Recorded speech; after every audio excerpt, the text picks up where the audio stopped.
This is the voice of freedom. We are not one voice. We are many. We are your voice. But we can only be effective if you use your voice. Your voice. This is the voice of freedom. We will not hide from the truth. We will ask the hard questions until we are sure we have the truth. Welcome to the voice of freedom, where your voice will never be silenced. Well, g'day folks, and welcome to the Voice of Freedom on a Saturday here, at any rate, a Saturday evening, and wherever you're watching in the world, I hope you've had a pretty good day or a pretty good night, whichever way it happens to be. I'm going to tell you, for a Saturday night show, last week's show on QSI, the Quantum Stellar Initiative, has proved to give me the most feedback of just about any subject that I've touched in the time the Voice of Freedom has been on the air. And a lot of that pushback has been very negative.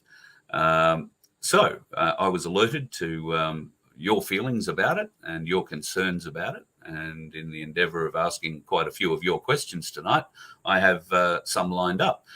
Vince is back to join us tonight. He sat very quietly last week, but Vince is, of course, our web manager and looks after all things Voice of Freedom online that way. How are you, mate? I know you've had a procedure recently, so how are you feeling?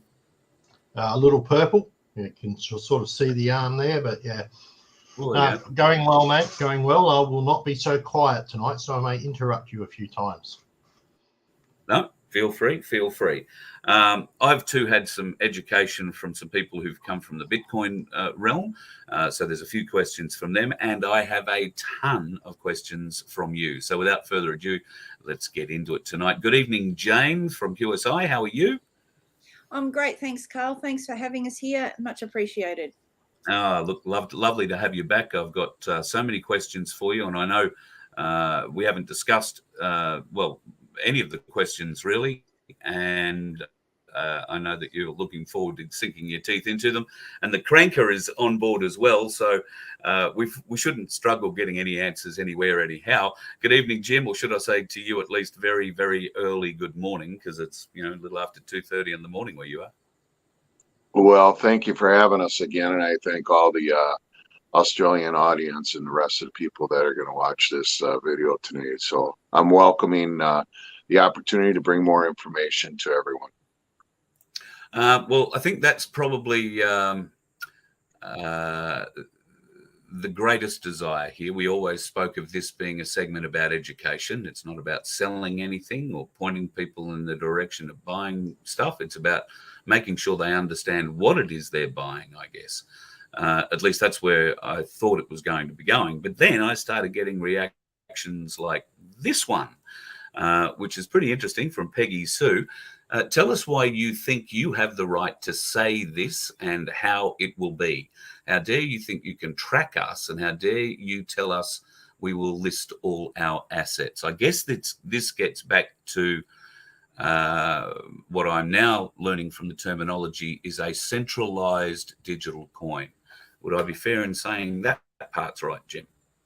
And it's a decentralized banking. The white hats have taken, and these questions here are very valid. So I'm not discouraging any of these questions, because this is all new. So I want people to have questions, and it's good to question, because that's how we got into this mess. We didn't get involved, Sure. And we didn't question. So this is very positive when having these discussions. So where I'm going to go with this is this. When Donald J. Trump took office, okay, he says, I'm going to give you back your country, and I'm going to give you back your world, okay? Since he took office, if you look at the $100 bill here, see the $100 bill? Everyone see it? See that gold there? Okay, then you look over here. See that strip that's in the middle? He was telling us we're going to the gold-backed standard. We're going back to asset-backed money, because the money we have now is all bullshit. It's all fiat. It's all based on our labor. There's nothing backing it other than our labor. So in doing that, the quantum financial system comes about, okay? So the only way that you can have an honest money system is a total transparent system, because the current system is not transparent, not at all. So if you look at our Wall Street, I mean, it is all fictitious. It's all just numbers on a piece of paper on a computer screen. There's nothing backing it. If everyone went into the stock market right now and they wanted to pull their money out, it's not there. They don't have it. I mean, Robert David Steele said that there was a minimum, excuse me, let me back up, a minimum of $100 trillion of fraud just in Wall Street. Okay. And then you look at how the Federal Reserve is a private corporation. It has nothing to do with any of our countries at all. The IRS is a private corporation. It has nothing to do with any of our countries. These are all private entities that have been robbing us. So the quantum system is totally transparent. It's the people's money. And when people say, well, you know, I don't want anyone tracking me, I don't want anything. Well, let me just share this with you guys. If you're old school, and you have a checkbook, okay, you see those Micker numbers? That's magnetic ink character recognition. That's been all electronically done forever, but they give you the illusion that you're writing a check and everything's private. Nothing's been private. They've been monitoring your checkbook. They've been monitoring your bank accounts. Every debit card, every credit card, all your electronic bank transfers for your bills, everything's been electronic in the world we've been living in. Okay. Even our music is digitized. Okay. If you look at our music industry, we went from albums to 8-tracks to cassettes to disc to now we're on Pandora. We're on all these electronic ways. So the same thing's applying with our money. Now, with that being said, this question is a valid question, and I tell you this is why. When these evil bastards, the elite, the Illuminati, were going to take over our banking industry, they were going to control us. And they were going to control us by the banking industry. Okay. That was centralized. We are going to a decentralized system. The white hats took over the banks, you guys. And I know it doesn't look like it right now because we're living in this so-called movie to wake people up. And this is all part of the wake-up process. We are taking over our banking industry. We are taking back our sovereignty. And the only way to do that is that we have to eliminate all the evil. And we all know about the child trafficking and what's going on in that. And that was heavily done throughout the whole banking industry. So by having total transparent quantum system, the only person that's in charge is God. And if you got nothing to hide, then this is a free, sovereign banking system for you. And yes, is it transparent? 100%. Because God's going to keep all the evil out. We're done with all the evil on this earth. So that's the best way I can answer that. If you got anything to add to that, Jane? Yeah, I do. Nino actually summed it up really succinctly earlier today. The QFS will free everyone from the central banking cartel. Yes. Okay. Let's just clarify something here. Yeah. Right. QFS, Quantum Financial System, QSI, they're not the same thing. From the research I've done, right, QFS is operated by a global set of high-level businesses, including Microsoft, IBM, etc. Right? Now, you guys talk about QFS and you talk about QSI, but nowhere do I see any relation that QSI is even integrated with QFS. And if it is, should we trust it knowing who's controlling QFS? So QSI is an educational organization that was started by Emily Tang, okay? And Emily is very close knit to the QFS people, okay? And Whiplash 347 has been dropping intel about the new QFS system for over 2 years on Telegram. And he was doing it before that. So, you know, QSI is bringing to the light through all the darkness. And there are other organizations and other people out there that are promoting the QFS system. But it is our our goal and our mission to help people and get on platforms like we are right now to help people better understand what's going on, where the new system, where the new world's all about. And the way we look at money is going to be totally different than the way we've been living. So we're going to be living in a world of abundance because of the wealth of the wicked is coming back to the righteous. And people are going to learn through this great awakening that we've been living basically in a total illusion. There's not been any truth in our world at all. We've been lied to in so many ways. So QSI is more than just a QFS system. It's about bringing light through all the darkness. We expose a lot of things, but our main goal is through the quantum financial system and helping people understand where we're going through the new financial system. Yeah, but at the moment, the two are not combined. You and QSI and with lumens, stellar lumens, is not actually involved in that process from everything I've found.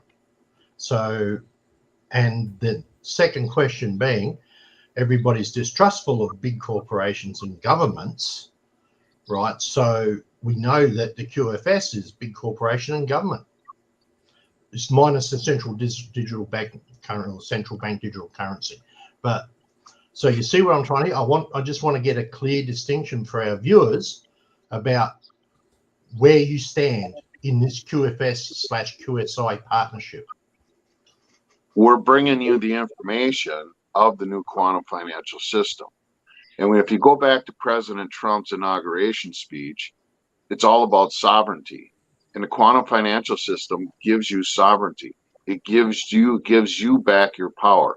You're going to have your own bank. Everything's going to be in the palm of your hand or on your computer. You're not going to have to go to a bank anymore. Everything's going to be available to you 24/7. You are taking total control of your financial responsibilities. The other part of this is that you're investing into humanity. Government, I said this on the other show that we did last week.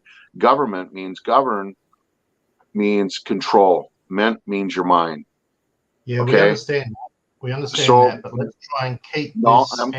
There's a method. There's a method to my madness here. I want everyone to understand and follow me. Okay, we're not going to be allowing government to control us anymore, and we're not going to allow the central banks to control us anymore. So QSI would answer your question. We're here to talk about these situations and come out with people and explore the new sovereignty and educate. I don't like using the word educate. I like to use the word help give people knowledge, because we've been educated in a bullshit way our whole entire life, full of lies. And while you're asking these questions, we've always said all along, we're providing the information, but you, being a sovereign soul, you have to do your own research. Do everything. When we tell you something, we ask you all the time, here's the information, do your own research. Because once you do your own research, then you gain knowledge. All right. So still back to the question. QSI, QFS, are you integrated or are you not? Or are you working alongside each other but separate entities? That's the question.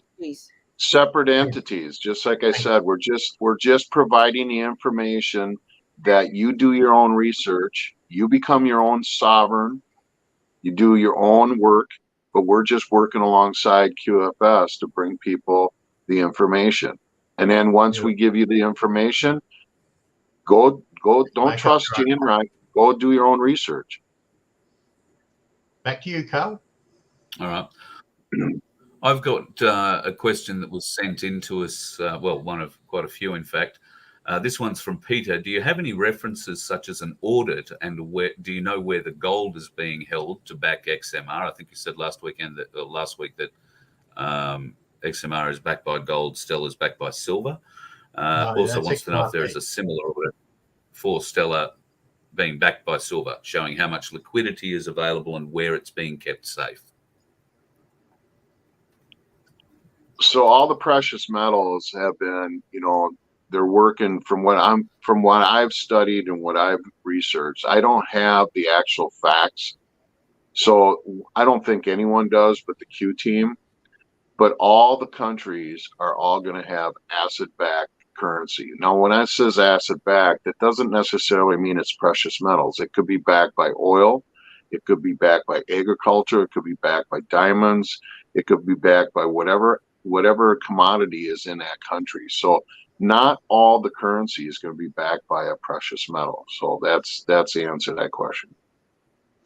Yeah, and the other thing too, Jim, I think Emily's alluded to on the audit for the gold.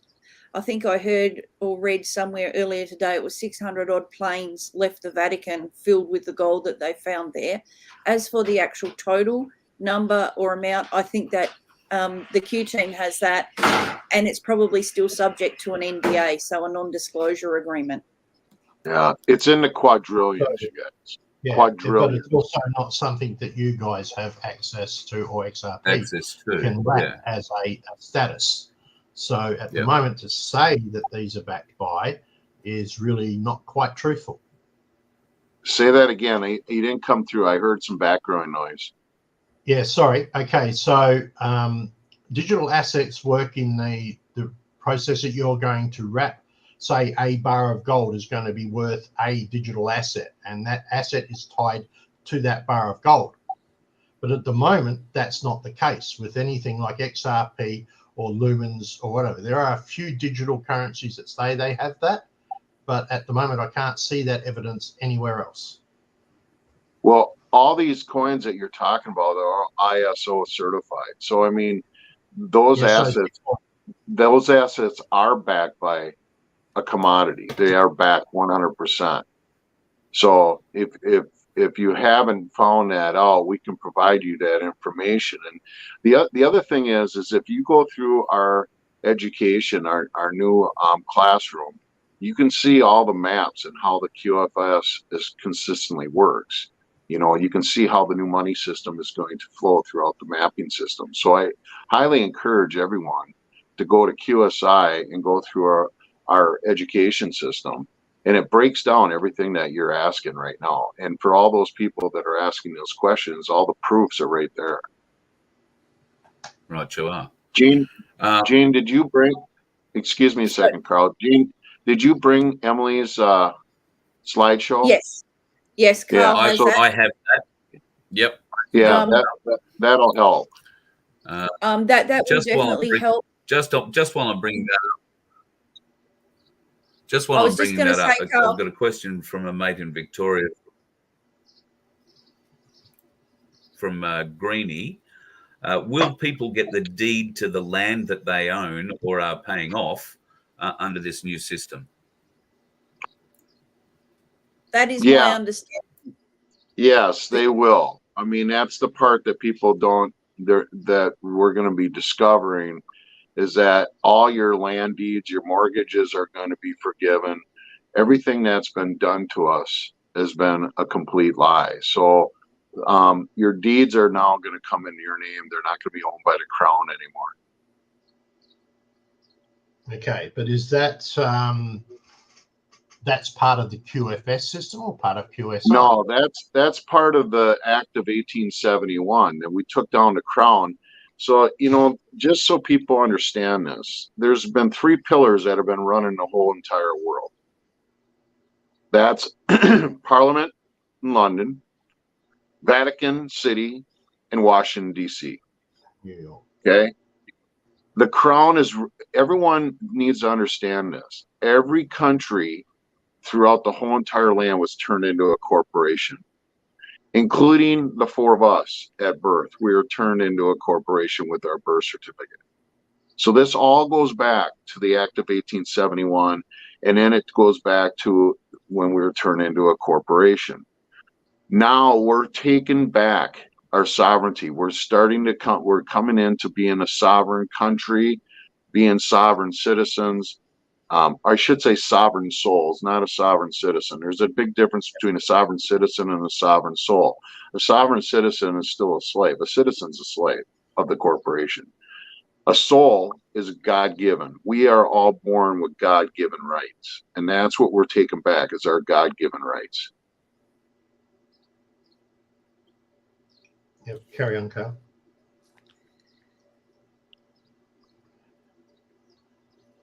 You're muted, my friend. Carl, you're muted. Very well. Let me unmute myself. There you go. Sorry about that. Pardon me. So it says here, White Hat controls the UN, IMF, the WB, what's that? And the WF. World Bank. And, World Bank, sorry. And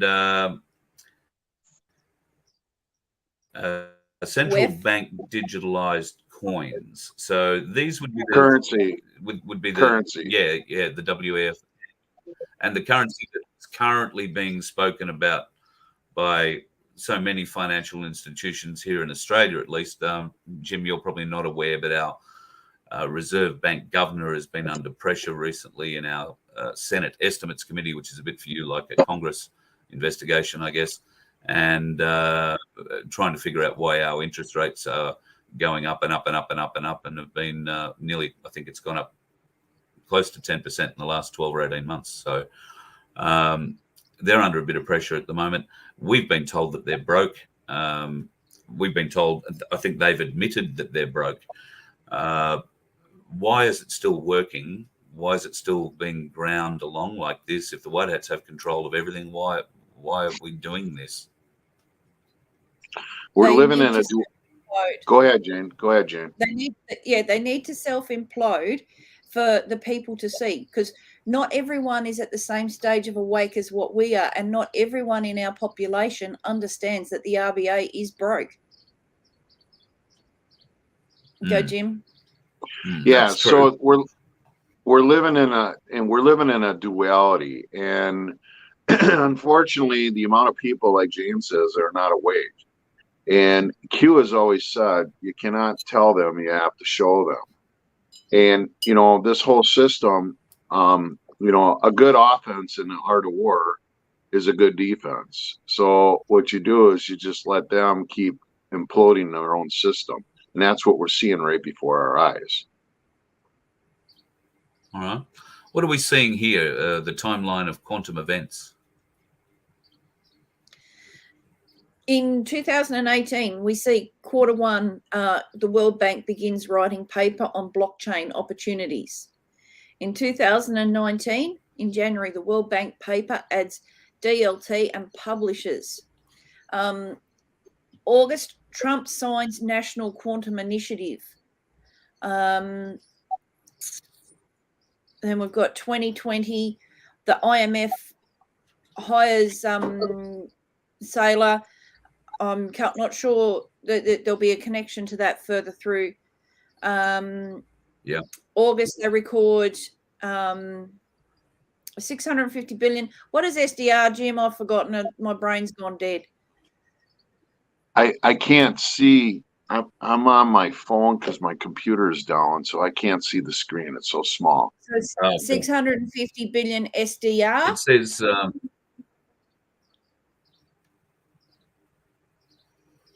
I should know what this is.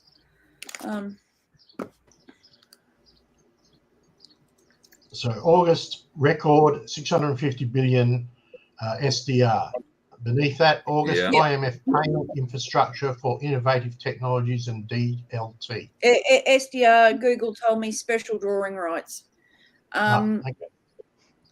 Or August, the IMF payment. Right. So we just went through that. And then the framework for the CBDCs. And in November,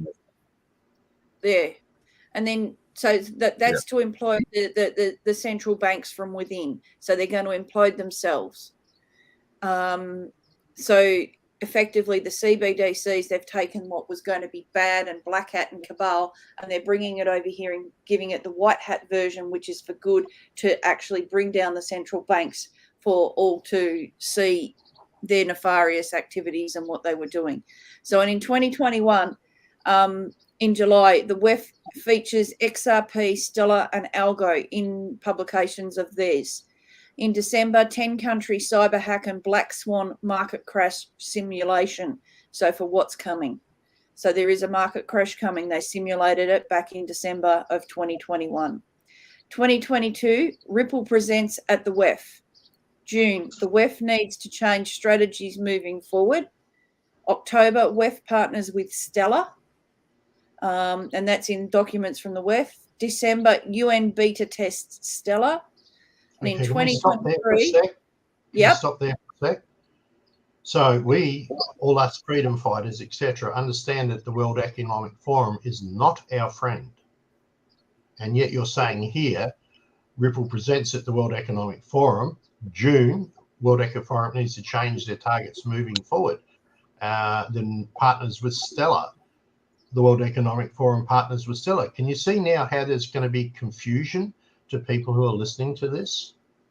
Yeah, yes, I can and understand that's a that. great question, but you have to understand what the black hats were going to do to us, what the Illuminati was going to do to us.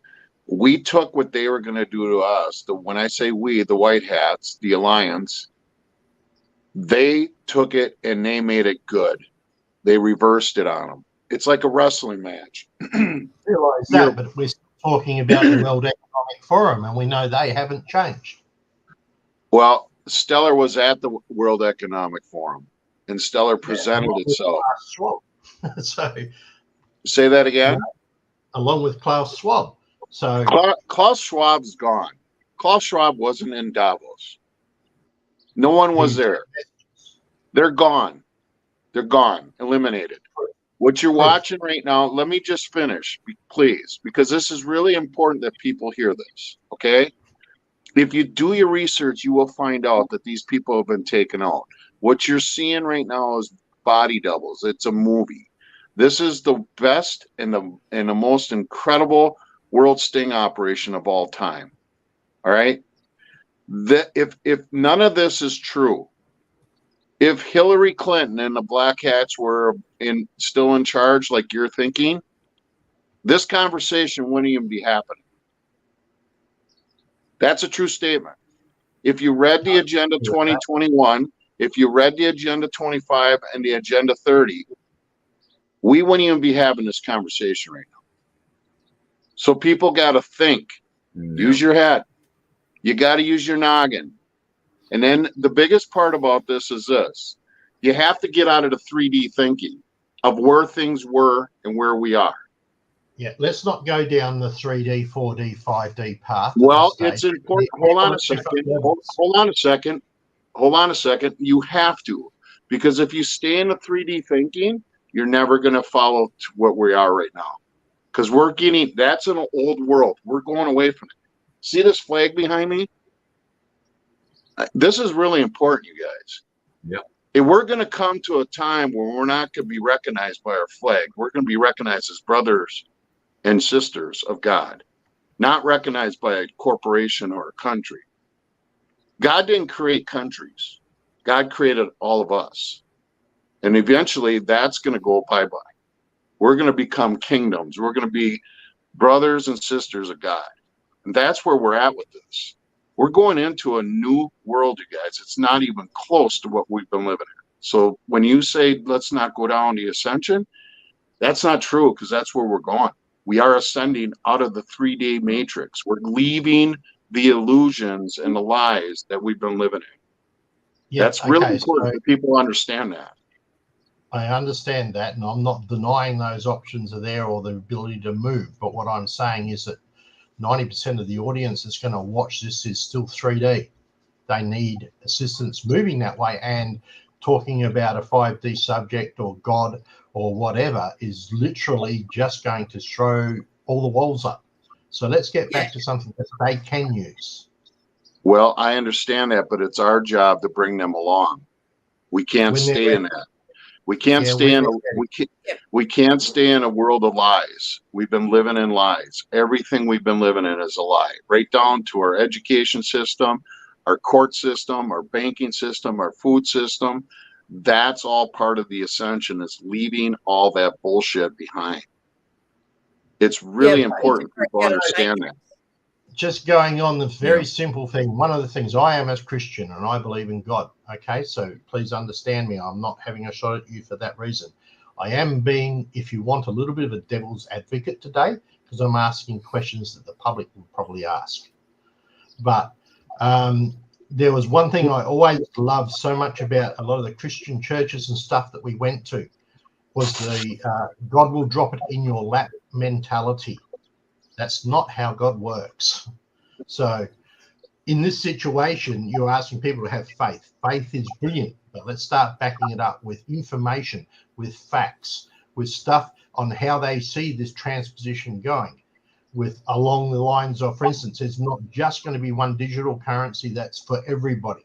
There's still going to be multiple digital currencies with border crossing platforms, etc., and so on. That's what needs to be explained. Yeah. And if we continue with the slideshow, there's a couple of next slides will actually help understand things. Go for it. Put a few more things into perspective, because Emily's put so here with the World Bank. World Bank on blockchain opportunities, January 2019. So the focus was on low carbon blockchain chains, not cabal cryptos, BTC or ETH, to create financial inclusion in developing nations, increase governance and transparency, and build trust with people. The World Bank, and this was a quote, disruptive technologies are shaping the fourth industrial revolution to create ideal conditions for altering the current economic infrastructure. The biggest impact is anticipated to be a combination of smart contracts and IoT. The blockchain could reduce cost of goods by 66.6%. So back to 1955's pricing. RV, so revaluation, focus on shipping and logistics assets, and is a threat to Google, Amazon, Facebook, and Apple. Recommended DLT and featured R3, Ripple, and IBM Hyperledger. Indirectly confirmed in conclusion that Hyperledger Stellar was the chosen platform. Beyond financial services, with Hyperledger already involved in proofs of concept in supply chain provenance initiatives, Hyperledger, an open source collaborative effort created to advance cross-industry blockchain technologies, is an example. Hosted by the Linux Foundation, it includes ABN AMRO, ANZ Bank, Deutsche Börse Group, BNP Paribas, BNY Mellon, State Street Bank, and Wells Fargo. And Wells Fargo are also working on the Horizon Network. So Detective, who Emily speaks with, has access to all the transactions on the ledger, even more than we can see on Stellar.expert. And he has been tracking down all the criminals, so that he's been doing the KYC AML. So KYC AML is know your customer, anti-money laundering. So he's been helping to identify and weed out those individuals. Conclusion Model 3, public blockchain systems where an organization takes on the responsibility and liability for running the system. This could be through open source systems such as Hyperledger, which has the ability for organizations to alter the network according to their needs, grant permissions to those who need it, and keep out those who don't. So Stellar equals chosen blockchain to mint financial market infrastructure, FMI assets like SWIFT, Fedwire, SPFS, SFMS, CHIPS, CHAPS, EBA, etc. Stellar is only blockchain with World Bank minted asset. So I've got a couple of questions. So given the spirituality of this war was mentioned there before, there's a few things that draw my attention immediately, but let's start with 66.6%. Given the fight we're fighting, given the spirituality conversation, Jim, that you wanted to bring up before, couldn't we have fudged that number 0.1% either way? Hey, we've got to remember that they took all our numbers that had positive meanings and made us believe that they were negative. So That's Not one so of much evidence that particularly terribly positive yet.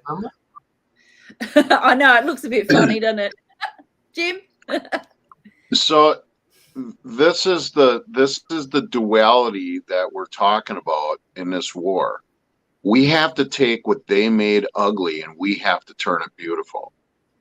Okay. They took our birth certificates. The minute we came out of our mother's womb, they made something beautiful and they turned it ugly. Now we're taking the opposite.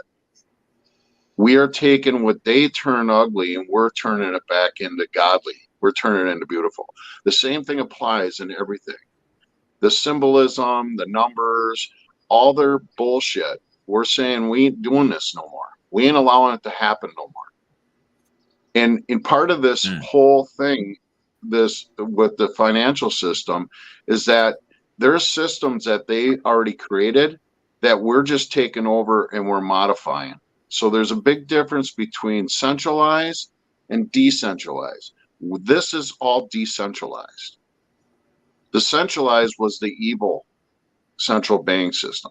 The decentralized is we the people are taking back our sovereignty. We're taking back our money system.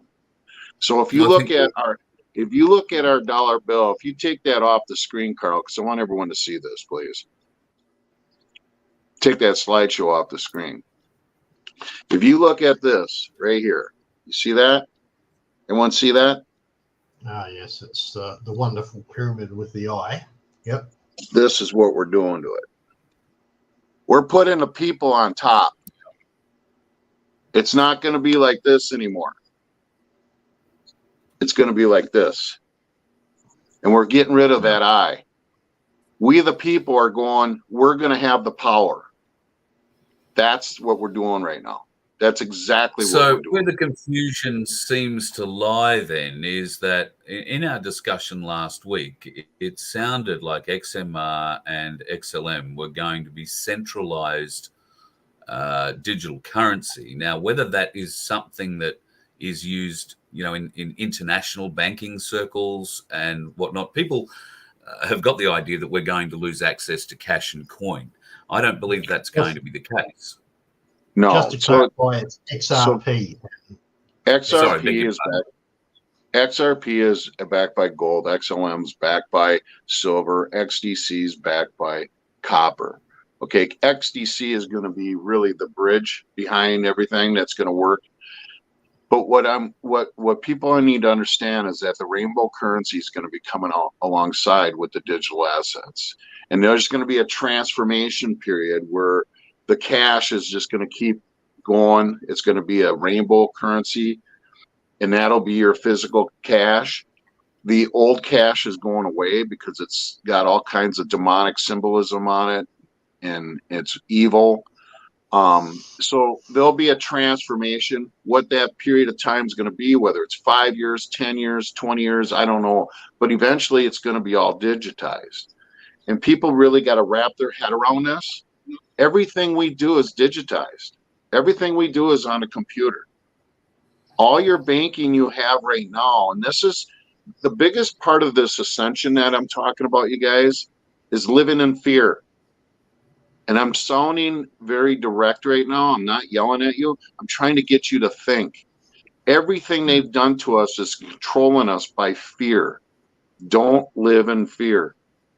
This system gives you back your power. You're able to do your bank transfers. You're not going to have to go put a check in the bank. You're not going to have to go to the bank to get cash. Everything's going to be available to you 24/7, 365 days a year. So it's giving you your freedom. So where I'm going with this is this. The system we're living in right now is totally digitized. 100%. The only thing that's not digitized is the cash. That's it. So I have a question here for a guy who's living off Bitcoin. When he needs cash, he transfers a bit into his wallet and gets it out from wherever he gets it out from, but lives on Bitcoin. So his question is, what happens to the Bitcoin that he owns at this great switch over to the QFS? Will it be worthless, and just will the person lose it, or will it be covered or converted at least into whatever the QFS coin turns out to be? So Bitcoin is going to crash, but at a certain percentage of it is going to transfer over. The cryptocurrency that's been existing is not backed by anything. There's nothing backing Bitcoin. And if you look at Bitcoin's 3-letter acronyms is BT. We don't need to go there. You went there last time, but on that same thing. Well, wait a minute. Why don't we need to go? Hold on a second. Why don't we need to go there? That's because a baby it's not trafficking 100% truth. That's why. a baby trafficking coin. That coin was designed by the CIA. So I own Bitcoin. So you're calling me a baby trafficker? No, I'm not. I'm saying the coin is. That's what I'm saying. They lied to you. All that. It's any tool is a tool, and that's all it is. Okay. It can be So good. let me ask you this. What's Bitcoin backed by? Okay, what's Stellar backed by? What's what? If I understand correctly, Stellar is backed by Ethereum, Bitcoin. What else did I find out it was backed by?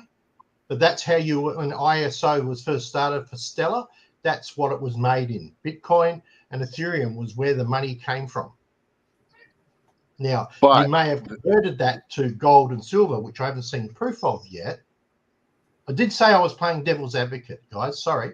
Yeah. No, I understand this, but you have to understand those coins when were those coins made? When were those coins? When did they come into the market? With Bitcoin, some way back in 2009. And what was going on during that time? The housing market crash. The housing market crash was going on. The central banks were taking down all the housing market. And where did they hide the money? Where did they put all the money? Once again, Bitcoin is mostly anonymous except for what's available on the public ledger. Who owns it, etc., can be tracked. But you can't say that all of Bitcoin happened from there, because that is an incorrect statement. And I think it's wrong to say an incorrect statement. Is it used for illegal means? It's not an incorrect statement, because Bitcoin and Ethereum was where they hid the money. That's where the central banks, they took the money out of the housing market and they put it into Bitcoin. Bitcoin and Ethereum in the crypto market has nothing backing it. Nothing. It's just no different than Wall Street. It's a bunch of numbers that are put in there that are fictitious, and people have been living off it just like we've been living off this current fiat system. It's all based on just fictitious numbers. Okay, but do you see what that's where the hypocrite comes into it, because that's how Stellar started, using the very same things when its ICO was released. That's how it built its funds to build Stellar. Okay, that's not true. Bitcoin. It is true. I can tell you it's true. It's not true. It's not true. It's not true. So you have to go through the maps, the QFS maps, to understand where the money is coming from. There is nothing that's backing Bitcoin. There's nothing there. It's fictitious. Just like this dollar bill is fictitious. It's an illusion. There's nothing back. There's nothing acid back to those coins. Period. And the other thing too, for XRP, XLM, XDC, etc., to be ISO 20022 accredited, they had to be backed by something. Part of their qualification for that standard, they had to be backed by something. And XLM is silver, XRP is gold. So that's part of the requirements to get the certification. Okay, just to clarify, many cryptocurrencies such as Bitcoin, Ethereum, Litecoin, and Ripple use the ISO 20022 standard. Just fact. Okay. Something I'll have to do a bit more research on. So listen, this here, I just want to be clear on this. We're here to help people. If you guys want to discourage it and you want to question it, then I find that you should do more. You should do. No, you need to. Let me finish my sentence. Let me finish my sentence. Everyone needs to do their own research. Don't trust a thing I'm telling you. I'm here just to help you. And if you don't want to agree with me, that's fine. But everyone's responsible. When you're talking about sovereignty, everyone's responsible for their own research. We're just here to help. We're not here to dictate to you or tell you. We're here to help you. Whether you take our information is up to you. And we appreciate the time you're taking, especially at the time of the day you are taking it to try and educate us on this, Jim. But it is education, and Australians are a skeptical mob. We have a lot of questions. If you're finding the questions too difficult to answer, or you don't want to, we're not attacking you. We are simply trying to get clarity on the subjects that the people have sent questions into, like XRP and XLM being centralized blockchains. This person says, but they're not. But they're not central. They're not centralized. So are they not permissionless nor censorship resistant, or do you require permissions? Permission, because it's a decentralized exchange, and I agree with the guys here, it is decentralized, but no matter which cryptocurrency you're going to have, there are permissions, there are certain bits and pieces that's relative to the decentralized station of the events. I'm probably getting too complicated, but it's got to go through a consensus system, right, that says, yes, that is a valid transaction. This computer over here and this centrum agrees that that's a valid transaction, and they all go together. And once that's confirmed, then it goes onto the ledger for permanent record keeping, right? So there's plenty of that sort of stuff. And guys, I'm not deliberately trying to attack you. What I'm doing is just basically throwing out the questions that people will throw so that we can get a valid answer back about what you're on about and where it is. Okay, please do not take that the wrong way. It is a little bit of a attackive, but that's what I'm trying to do. I'm trying to play devil's advocate because I'm also looking for the answers that you give. It's we're not taking the trust the science option. No. Okay? Well, and you know, I 100% agree with that, but this is what I'm saying. Don't trust everything we're saying. Do your own research. Everything we're giving you. I mean, Whiplash and Emily and QSI have said this from day one. You have to do your own research. We're providing you the information. Once you do the research, then you become knowledgeable about it. Now, you can sit here and ask all questions, and I tell people this all the time. A lot of people they just want to sit in the cheap seats and be critics. I want to be criticized. This is part of learning the ascension process. And this is why I bring it up. Being sovereign is ascending because you take responsibility for me, myself, and I.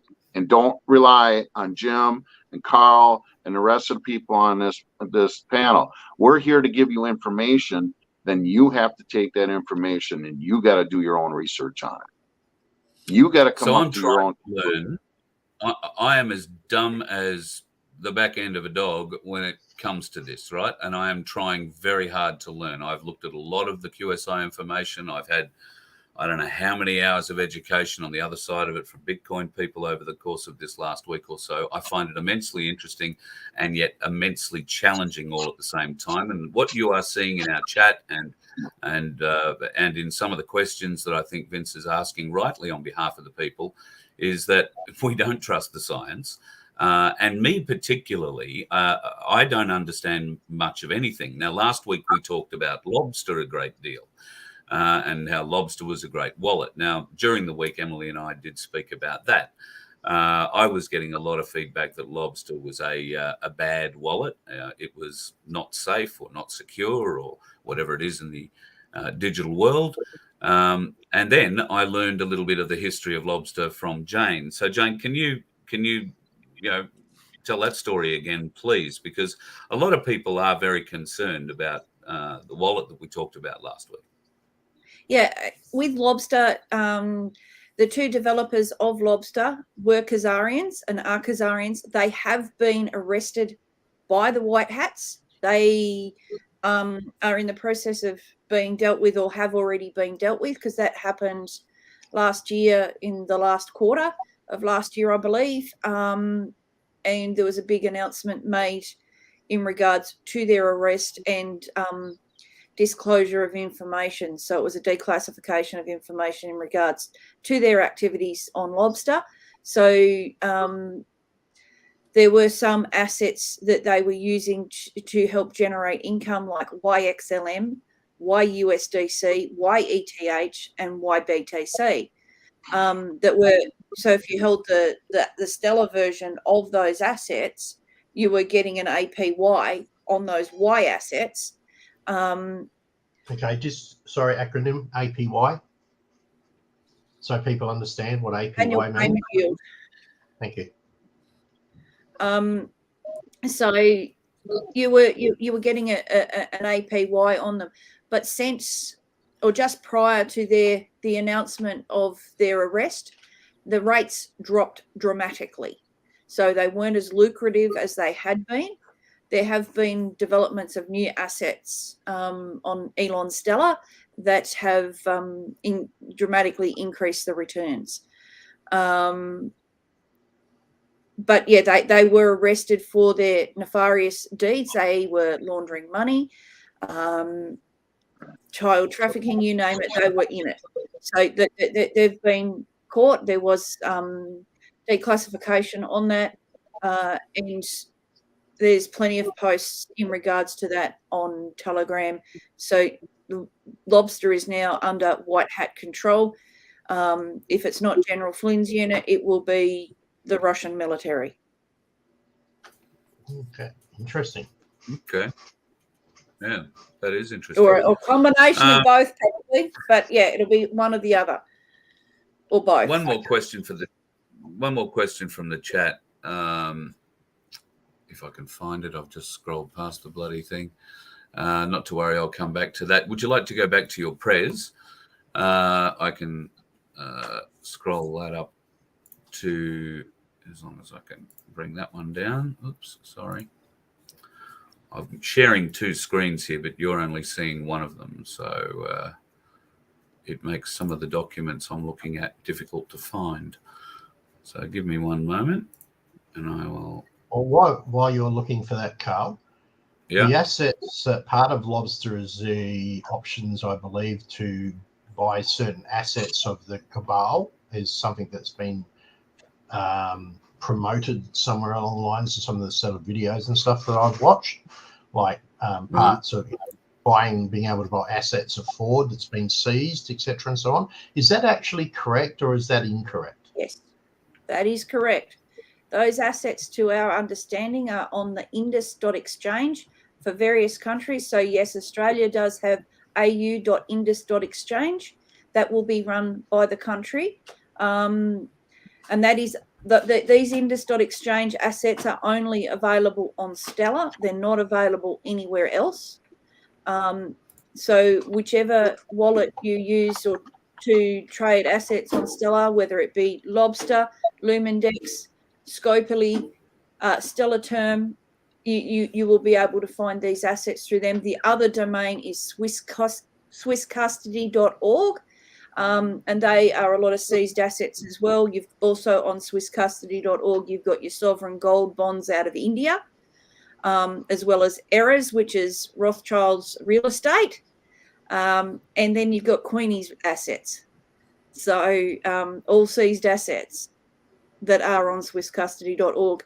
There's some Vest and VoF assets there on Swiss Custody as well.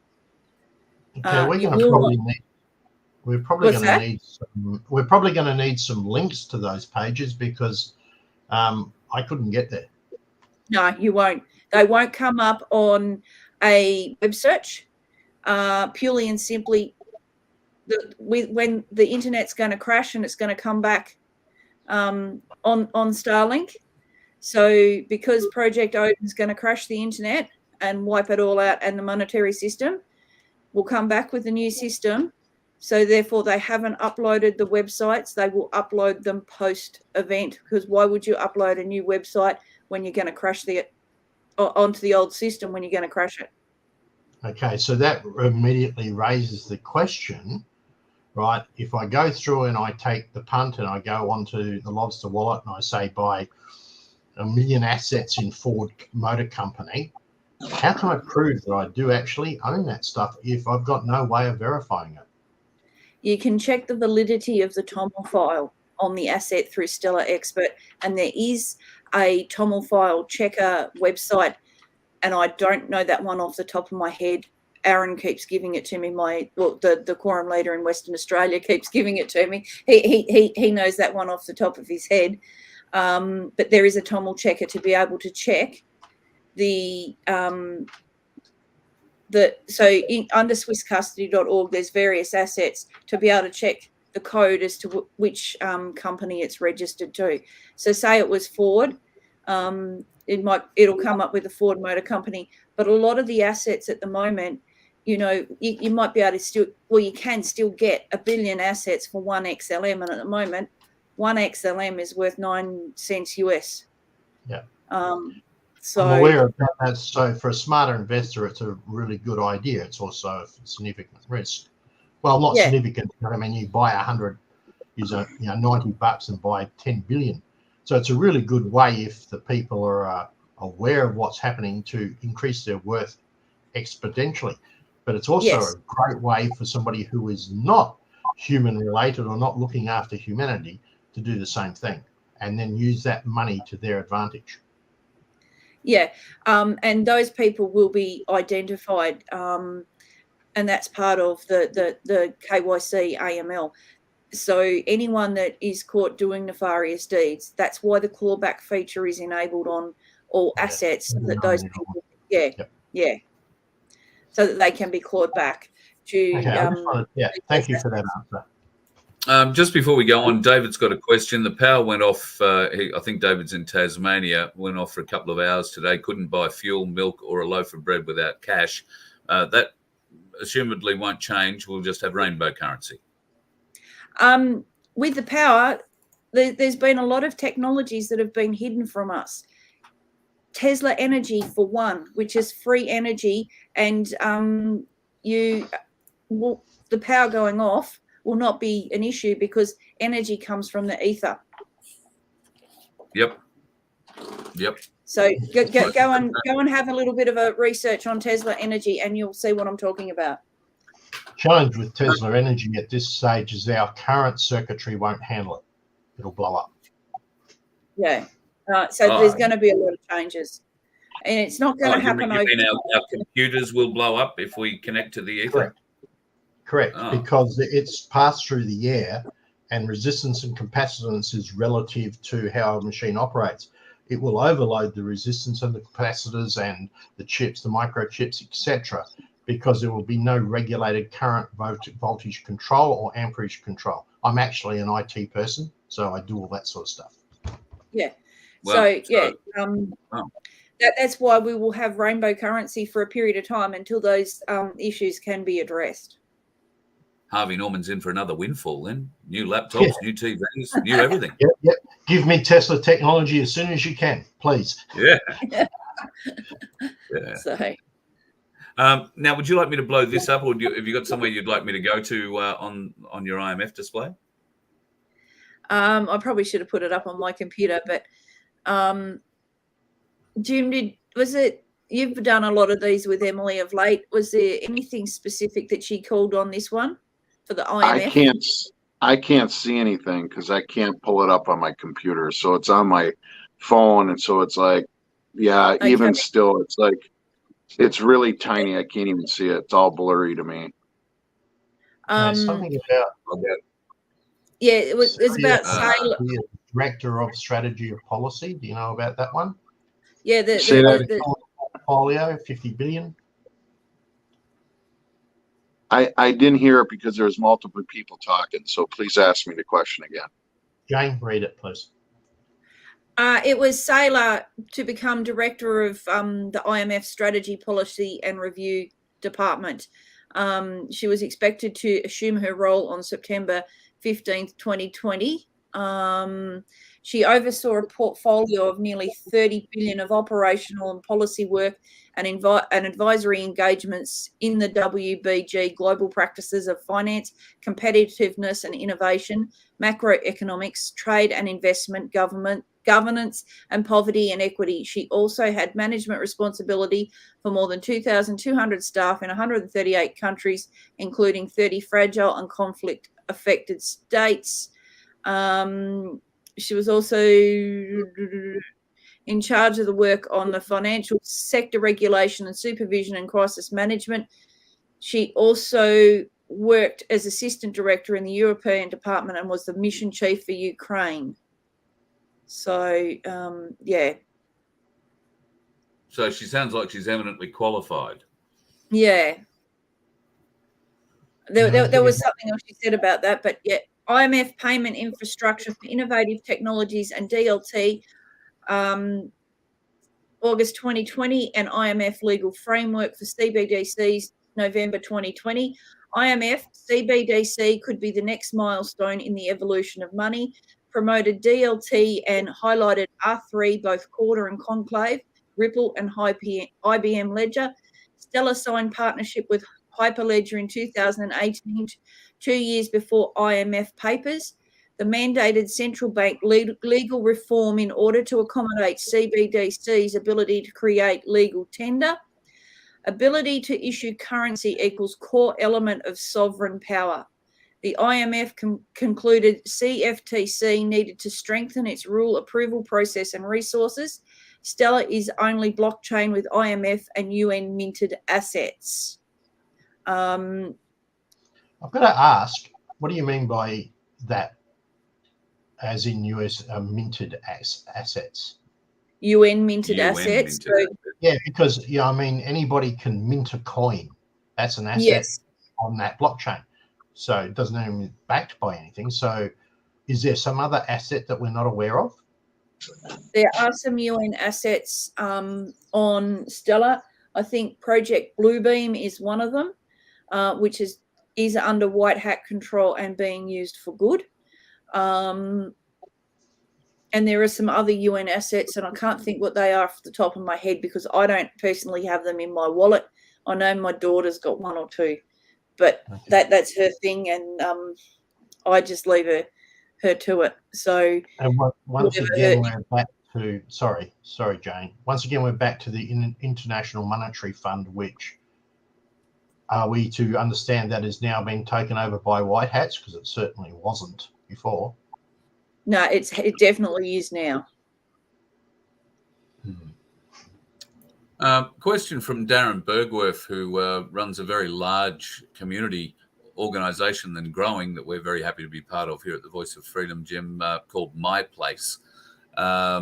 He says we can't trust the system that can be unplugged, that we can be unplugged from at any time. Can this happen with the system we're talking about? Can they unplug me from it because they don't like what I say? They can unplug you right now. Yep. Oh, I know I just had mine because I bought something with my debit card because I was out of the country. Guess what I woke up to this morning? They shut my card off because I made an out of country purchase, and they go, well, we want to make sure it's safe. Well, I made the purchase. So everyone's got to understand the system we have right now, they can shut you off. So now I got to call them after I'm done with you, and I got to tell them, yes, I made the purchase. I did this. I mean, they can do that right now. People need to understand that even in your banks, your money in the banks is not your money. As soon as you put it in the banks, it's the bank's money. All your bank accounts, once you put it to the banking system, they could have shut it off at any time. That's not going to happen, but that's what the system was already. So when people are asking these questions, they don't even understand the illusion we've been living in. We're coming out of it. We're coming out of that. Yeah. So I think Darren's aiming at is, will the new system that they're looking, or you're talking about now, is there that option to be able to unplug somebody? Can we trust the new system to not be taken? If they're doing nefarious things, so like who's the arbitrator of nefarious things? Yeah.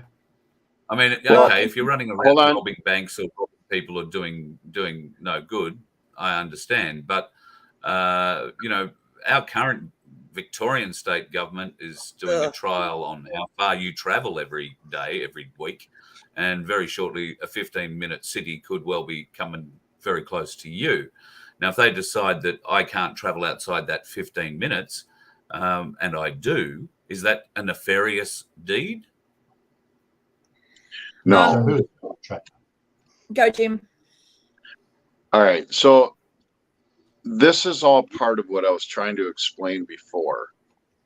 The ascension process is so important because this 3D thinking that we're thinking right now, we, the four of us, are getting our power back, but it's up to us to take it back. To live in fear, to constantly live in this derangement of they're going to do this to us. No, we don't. If we only allow them to do it to us, if we comply, we don't need to comply. The world we're going into, when you say, well, someone's going to be watching over our money, you know who's watching over our money? You know who's watching over us all the time? Does anyone know? God. You bet. God. Not God. all the time. Yep. No. God. No. Well, Vince, Moving I'm telling you right now, this new world we're going into is a godly world. Yeah. And all evil is going to be taken out. That's what's going on. Human nature, particularly in the transition. In the transition period between, let's say 3D thinking and 5D or fifth dimensional thinking. In that transition period, people are going to be very lost, very confused. Things are, as you pointed out earlier, Jim, are going to be turned upside down, quite literally. A lot of people aren't going to come to terms with this, and as somebody pointed out in the chat, we've got to be able to treat everybody with love and respect, regardless of their level of understanding, because and some people are actually saying, well, no, this can't be forced on us. Well, I would say nothing is being forced on us, but when has any people in the world ever had a say in their coin or their money?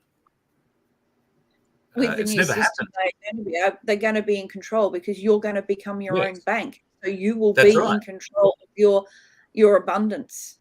Yes, that's right. Somebody above who's in governance decides to turn off your account because they believe that you're doing something illegal. Like going outside your 15-minute. Who's going to be the arbiter? The smart city thing is a deep state thing, and it's going to go.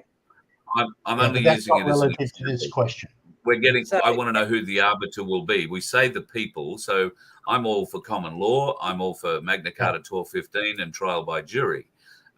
Does that mean that we will be running trials by jury to decide whether or not somebody has done something worth, as you say, that clawback policy can be used and they can take whatever abundance was awarded to them back in part or in full or in pieces?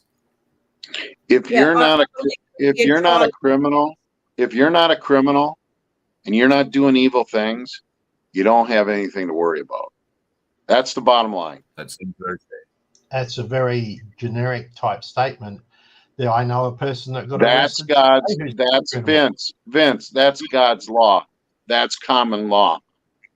Yeah. If you're not doing it, listen, you can play devil's advocate on everything in life. Is the sky blue? As far as I know, but Jim, I'm not trying to. But here's the thing: how many people have interpreted God's law multiple ways over time? They are full-on God's people, but still they have this particular person interprets that particular message this way. Someone interprets it that way, right? Understanding and believing in God is not 100% perfect. So there's always a chance where there can be a mistake in this system. This is the thing. How do we determine that someone has falsely, who might not be 3D or, might have a bit of evil in them somewhere, says, that person did this to me. So the punishment is we'll close that person's bank account for now until we can figure out what's going on. Who's the arbiter? Who makes that decision? Is that done through a census system through the blockchain? Is that done by somebody who's controlling what funds can be transferred, even though will it be AI? Right? Will it be AI? Yeah, good question. So let me ask you this. How's our current system working? I think it's shit house. That's We why already people are know so that's curious control. about what the next one's going to be. I can't My understand suspicion because be a trial by peers, because that's what common law is, and that's what we're going back to. Yeah. Well, that's my Okay, so belief. in other words, nobody will have control of an account until it's been through a jury. Is that what you're saying? That we don't know. We don't know. We don't That's You know. know, I don't Yeah. know for Thank you. certain. We don't know. I don't know for certain, but my suspicion would be a trial by peer Yep, Yeah. under that's a great common law. answer. And I Thank you. want everyone to understand your birth certificate money, your driver's license money, your income taxes, the interest you paid on every loan, all that money is coming back to you. So if you decide that you're not going to get into the digital assets, that's your choice. Again, all we are doing is bringing the information to you. You can use your own discernment on whether what's best for you. Your journey through this life is your journey. We're not here to Yep. tell you what your journey is. That's All part we of are being doing, I want to be clear on this. All we're doing is bringing the information to you. We're not telling you you need to do this. I want to be clear on that. We're not telling you you need to do this. We're telling you this is what's coming. This is the information. You take the information. You do what you want with it. It's your journey. No, that's cool, Jim. That's very fine. That's part of being sovereign, being able to make that choice.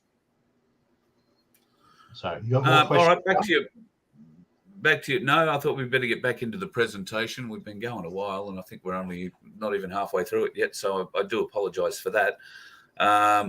Is there any particular part of this you want me to blow up so that you can explain further, Jane, or read, or am I just scrolling on? This one's pretty basic. Here we just see Brad Garlinghouse, the CEO for Ripple, showing the tip of the spear and proving that he is a white hat. This was last year at Consensus in front of Emily and the crew that went to Consensus. And there's lots happening in Saudi Arabia too, as we know. So, and it's just proof that more that Emily's found as far as the World Economic Forum with Brad Garlinghouse. You know, he addressed them, but she's got evidence of him doing the tip of the spear, which is a white hat sign.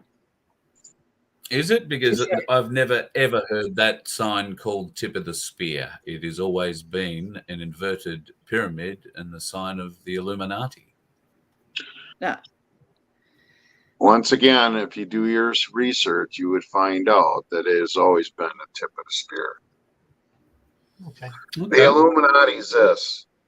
It's not this. This is the tip of the spear. That's the opposite of this. Yeah. Roger that. Okay. I just see a lot of the people that we've identified over the years as being deep state standing on stage just like that, holding their hands just like that. Like what? Like this?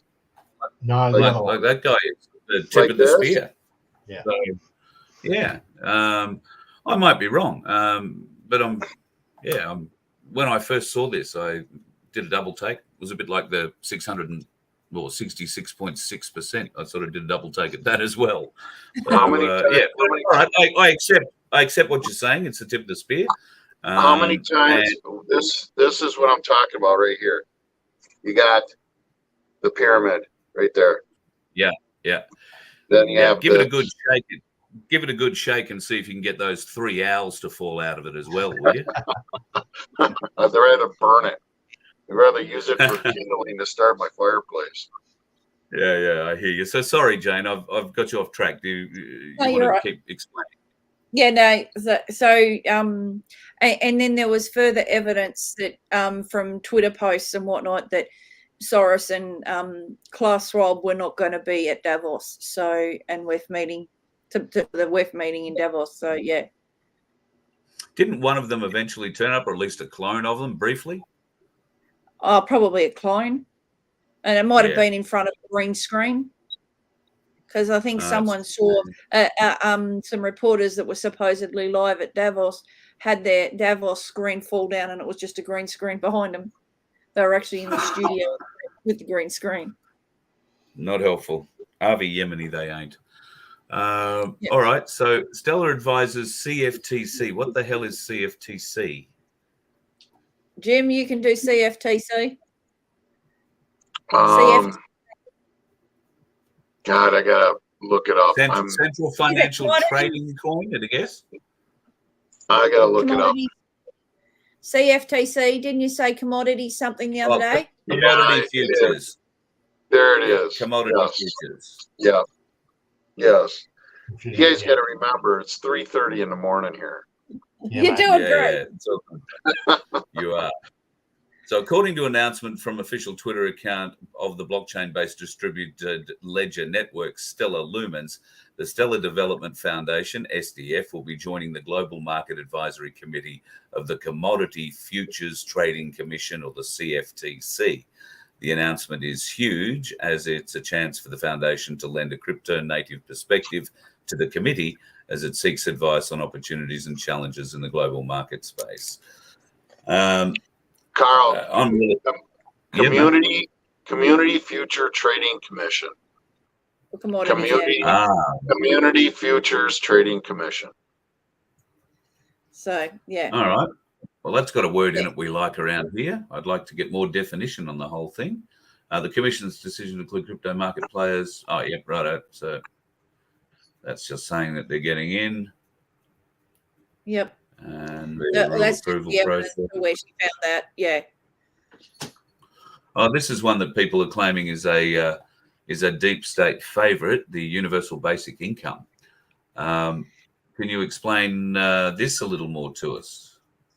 The universal basic income is how your funds that have been stolen from you through your birth certificate, with the corporation that was created through your birth certificate, through taxation, will be paid back to you, but it will not be given back to you in a lump sum, because there's going to be a number of people who have not done the work to be able to know how to handle large sums of abundance. So therefore it's going to be given back to people over a period of time so that they don't blow it all at once. And I gather that if we're going back to 1955 type pricing, or as somebody put it the other day, your $100 note might have $800 worth of value when you walk into a store, rather than the $60 worth of value it actually buys you today. Is that another way of looking at this? Very much. Yes. Your cost of living is going to go way down. So let's just say, Carl, let's just say your UBI is going to be, I'm just throwing a number out there, $5,000. But your cost of living now, because of 1955 pricing, is going to be around $1,500 to $2,000. That gives you $3,000 a month, to do nice things for your family. So, yeah, sure. And again, going back to what we're talking about earlier about the digital coins and the digital assets, that's just icing on the cake. The cake that's coming back to us, the foundation of the cake is our birth certificate bond money, the interest we paid on our loans, our income taxes, all that's coming back to no one's going to have any more money stress. Plain and simple. That's all going away. So, Jim, I hope this becomes a... Sorry, where you go, Vince? So, Jim, can you just confirm for the people that this is not the same thing as what they were talking about, where we'll give you a basic income and you will own nothing and you'll be happy? This is a totally different thing, isn't it? It's correct, Vince. It's totally different. You're getting everything that they robbed us from. I mean, it goes back to the illusion that I was speaking about before, and even just the pyramid that I'm showing on our dollar bills.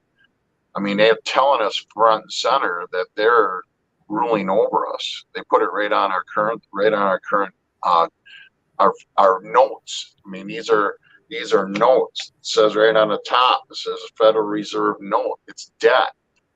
Our new money system we're going into is not debt.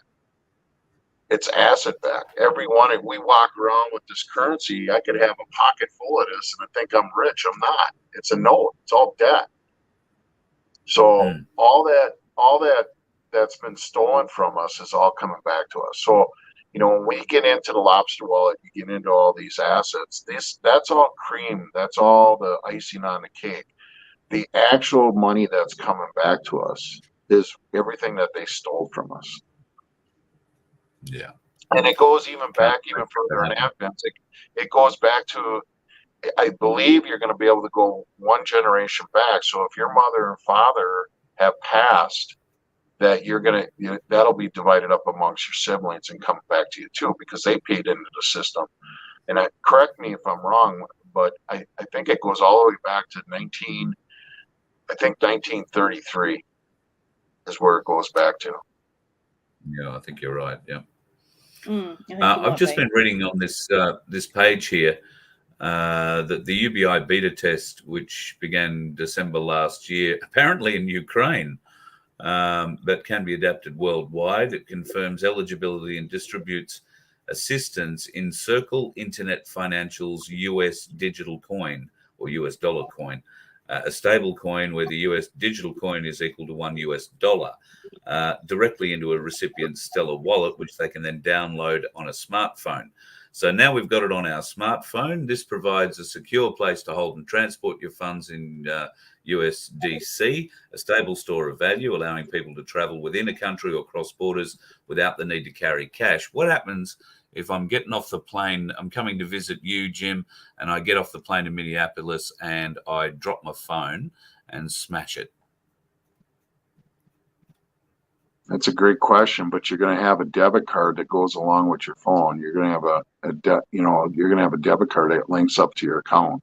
So it's going to be just no different than what you have now. It's not just going to be your phone.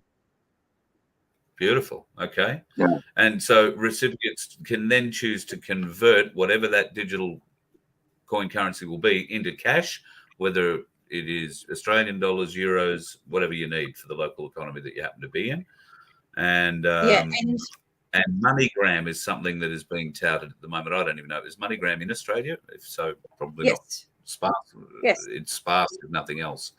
Will there be, I guess, will people be able to go to a teller machine like they can now in every second,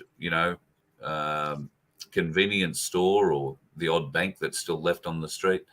Will they be able to go to an ATM and not have to look for a MoneyGram location, or will MoneyGram automatically take over all our ATMs? MoneyGram is in most 7-Elevens. So if you do a little bit of a search for MoneyGram in Australia, it will come up at most 7-Eleven stores.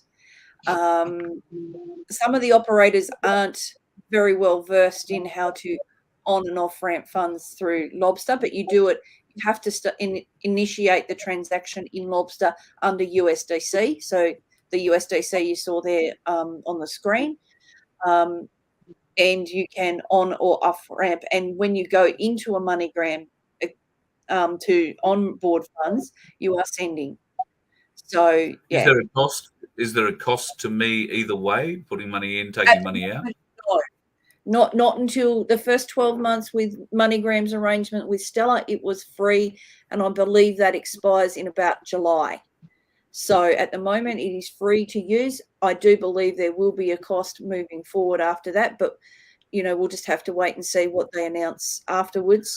And I can also tell you too, in the last few days, South Africa have announced that they will be using a UBI type payment to help folks in South Africa that might be entrepreneurs, to get them established now.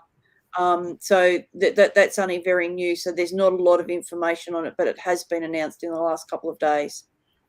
Okay. Cool. I'll scroll forward. Stellar Aid Assistance.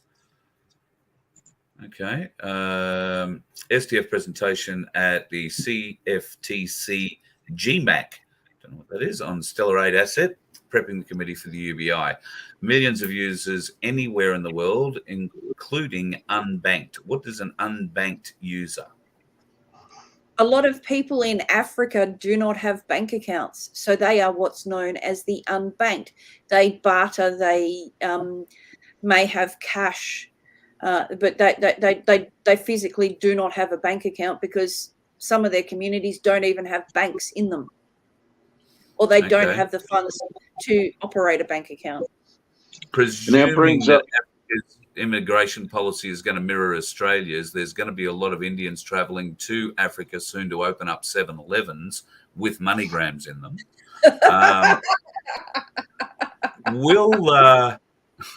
The question remains, I've never been into a 7-Eleven yet where they didn't charge you for whatever it is you went in to do. Will the people who are holding the MoneyGram machine be adding a fee because they've got a MoneyGram machine to hold? I don't believe so, because it's a MoneyGram transaction. They shouldn't. There should be no charge at the moment. I haven't personally. Okay. I haven't tried it, but I know there's one in Shepparton, which is about a 50-minute drive from where I am. But I haven't been and tested it out because I haven't needed to. Give it a week. They will have mapped a 50-kilometre radius from Shepparton within a week, and you'll have a 7-Eleven within 3 months. Trust me. That's how they So work. the unbanked is something that's been going on for quite a while over in Africa, and it's a great concept. But it's also something that's already been done by Electronium. They've been running a system for the unbanked over there for 4 years now. So is this going to end up being a competition thing, or are you looking on the fact that ISO 222 makes that difference? No, there's not. There's not going to be any competition. It's not going to happen that way. You got to understand, within probably 30 years or down the road, we're not even going to have money anymore. The abundance that's coming to us, it's going to come to a point where money is not even going to be an issue. Because if you really think about it, and I got sent this meme this week, and it really makes sense. The human species is the only species that has to pay to be on Earth. Think about that. We're the only species on Earth that has to pay to live on it. Is that ridiculous or what? What's that? Bring on Star Trek. They had the money in Star Trek. Exactly. But I mean, if you really think about it, we're the only species on Earth that has to pay to live. Why can't we just, exist and help one another and be a service to one another? And once this abundance, once we go through this cycle that I'm calling it, and this is my opinion, once everyone understands, when we have all this abundance and everyone gets a home, we can live as a community again, and we can just be neighborly and help each other without having to pay someone for everything we do. Just a simple handshake or a hug or a smile is gratitude enough. Yeah. I'm led to believe that the prize at the moment in this software field, at any rate, is point of sale and being able to get, I guess, transfer from wallet to point of sale. There are a few companies that obviously have that wrapped up at the moment, MasterCard, Visa being the two big ones. There are the other usual suspects. There's a new one I've been hearing about recently called Binance. Are these realistic options, given the support you've shown for MoneyGram already tonight, as a point of sale thing? So you'll be able to use your coin and buy your bananas with them. Well, again, you're going to be able to use your coin if you're into digital assets. You'll be able to use your coin and send it into USD. You're going to use it into a DC or a United States Treasury note coin, but it's a DC coin that you're going to use, and then you can transfer it, and then you're going to be able to do your own banking. So you'll be able to take money out of whatever investment you have and send it into a USDC, and then use that as your cash, where it's actually available on your card. So you're doing your own banking. You're moving your own funds. You're not calling the bank. If you're in the stock market, which the stock market's going to be into the Stellar Network, you're going to be able to say, well, I want to take my Ford Motor Company. I'm just using that for example. I'm going to buy this car, and this car is $5,000. So I'm going to take $5,000 out of my Ford Motor Company stock and put it into USDC.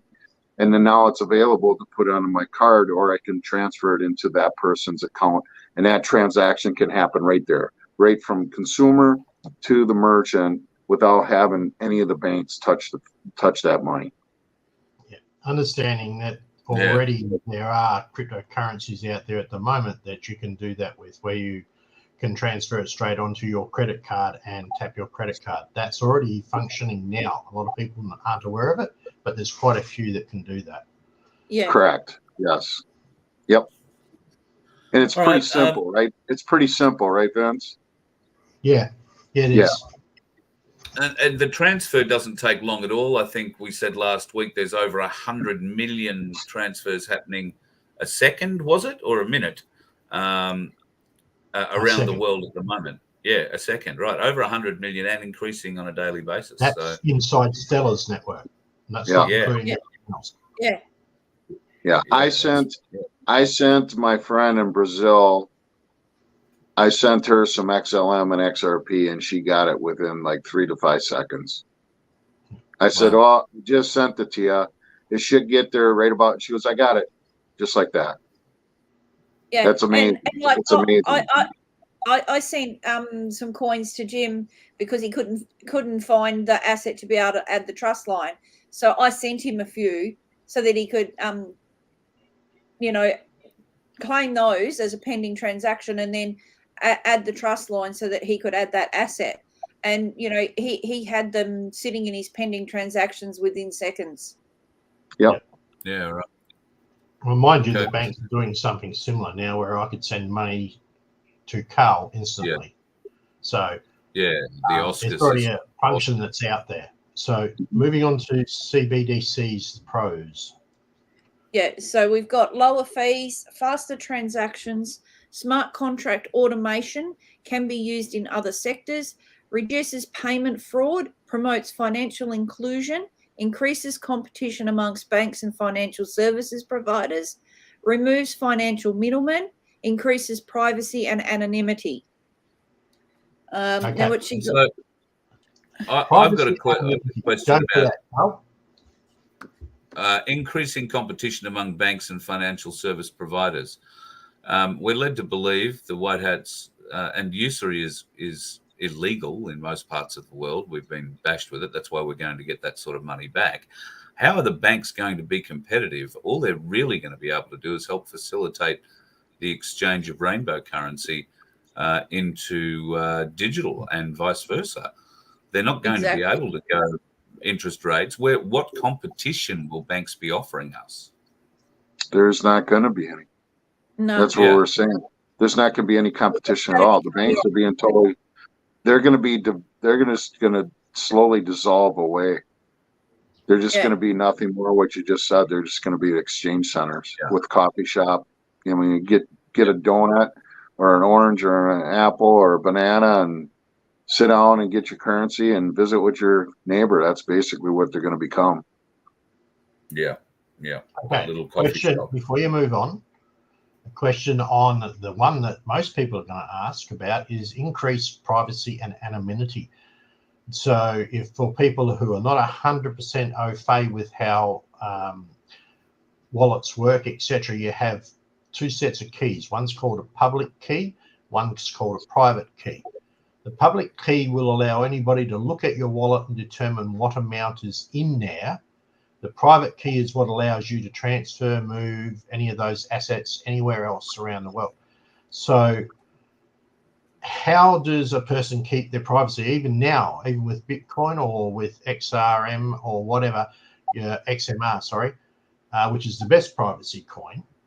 There is always that front-facing wallet. As soon as somebody ties a name to that wallet, the privacy's gone. And that's with your Stellar wallets. You've got the option of adding a federation address that can identify you. You can choose not to do so. And if you don't do so, unless you give somebody your Stellar address, which starts with G, no one knows whose account they're looking at. Right, okay. So it uses the federation address and then transfers it to your private public or your public key. No. You use your G address. The federation address is only an optional. You use that G address. That's right. So now I'm confused. Sorry. Can you clarify So- that? That So with means that the Stella, you've got federation- your Stella address, which starts in G, Yep, and that's that's your the public address one, you. Yeah, that's your public address. The secret Yep. key is the one you don't give to anyone ever. Yep, I'm aware of Um, that. So what's the federation address then? The federation address is a name you give to your wallet, whether you put your name on it, or you can just leave it blank. You don't have to set a federation address. And that federation address is public. So you can give your wallet a nickname and say, oh, Joe Blow, and it'll be Joe Blow *lobster.co, and that's the federation address. Whereas your Stellar address it's a big long thing Yeah. with numbers But and that's the digits. address that when you're doing a transaction that you're going to that's give the to one someone you for use. that transaction. So Yeah. it still comes back to it. How is the privacy maintained? Once somebody is tagged, oh, I transferred money to Vince Panel's wallet, right? I now know that's Vince Panel's wallet. I'll let that public address out. This belongs to Vince Panel. Or how is that even tracked in the system? You know, that's a privacy Yeah. issue that is difficult to control under digital currency. Yeah. So, but yeah, unless somebody you give your wallet address to somebody, no one, Which you have no to do one if will you're know. making a transaction. Yeah, but no one will know. I suspect, well, that's how it is at the moment. But I suspect that we're going to see some changes moving forward. With the Nick quantum Regone- computing system, I think we're Yeah. going to see a huge increase in security. And Yeah. and even though blockchain says that it's uncrackable now, its encryption is uncrackable, I have a sneaking suspicion that a quantum computer might be able to crack it.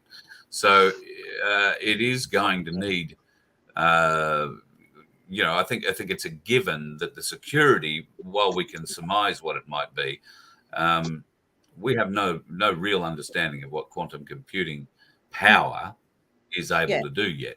So I think it's a given that will be used to safeguard it in some way, shape, or form. The conversation that I had with Nick Regone, so the Wall Street whistleblower that works or does research for QSI and actually helps explain the quantum financial system and has exposed how the Fed is broken, how it all came together and worked together. He said the same, that he believes that there will be greater anonymity moving forward and privacy because we're going quantum. So, it's going to have privacy. There'll be a way that people won't know your actual, you won't be able to see or track what's in your wallet unless they've got access to the Horizon servers. So, those, authorities that need it for investigation purposes for the nefarious characters. Yeah. And bearing in mind, government's going to be 10% of the size it is now, apparently. So there'll be less people to do the checking. And just so people understand, the quantum system is off-planet technology. Yes, our friends are archangels in the sky. That's their technology. So you can't cheat the system. It's unhackable. You cannot cheat this system, period. Okay. Let's get into the cons. The CBDC token.org equals layer 2 governance assets. What does that mean? There's some tokens on Stellar that are on that domain in regards to banks. So that, and they're layer 2 governance assets. Where is it? Central banks could turn into direct competitors of payment service providers, thereby forcing banks to lose income. Furthermore, new investment opportunities with CBDC could reduce the consumer deposit demand. Subsequently, CBDCs can lower bank lending to the general economy and economy growth. That's because it's controlled by the bank. Yeah. So, but this will end bank lending practices, uses liquidity tokens to reduce volatility. Major competition for the banks. significantly increases risks of system-wide bank runs during financial crises because of forking assets equals over-collateralized debt. So the cons are for the banking industry, not for us. The cons mean that, you know, there's a real threat that they're not going to survive, which we know that they're not. So this is the way of explaining it to everyday people. But Nick gives it a better description. Can you explain what that last line means during the financial crisis because of forking assets? Where did I say it? Where did we say that? That's Right at down the the bottom, right down the bottom of what you just read. So significantly increases risks of system-wide bank runs during financial crises because of forking assets. Can you just explain what a forking asset is? Because I'm pretty good with accents. Put it this way, forking, I think, it splits. Right. So, but Jim will have a better explanation. I don't on that. I just don't. So I understand. It's a bit like a blockchain. And when you fork a blockchain, you take one ledger down this side, and you make a duplicate of it down the other side. So they're taking an asset, and then they're basically making a duplicate of asset and using the money from both sides. Does that help? Yeah. That's what forking means. Yeah. Right. Very good. Scrolling on. I don't quantum compliant banks. Quantum compliant banks. So all accounts have dollar equivalent in XRP or XLM. All banks have contracts with XRP and an asset minted on Stellar. So new banks with 100% reserves in gold, XRP, and XLM, no USD dollars, or for us AUD dollars. Stellar, Starlight, Starbridge, Spacewalk equals wrapped assets and smart contracts. So, and all banks have contracts with XRP and an asset minted on Stellar.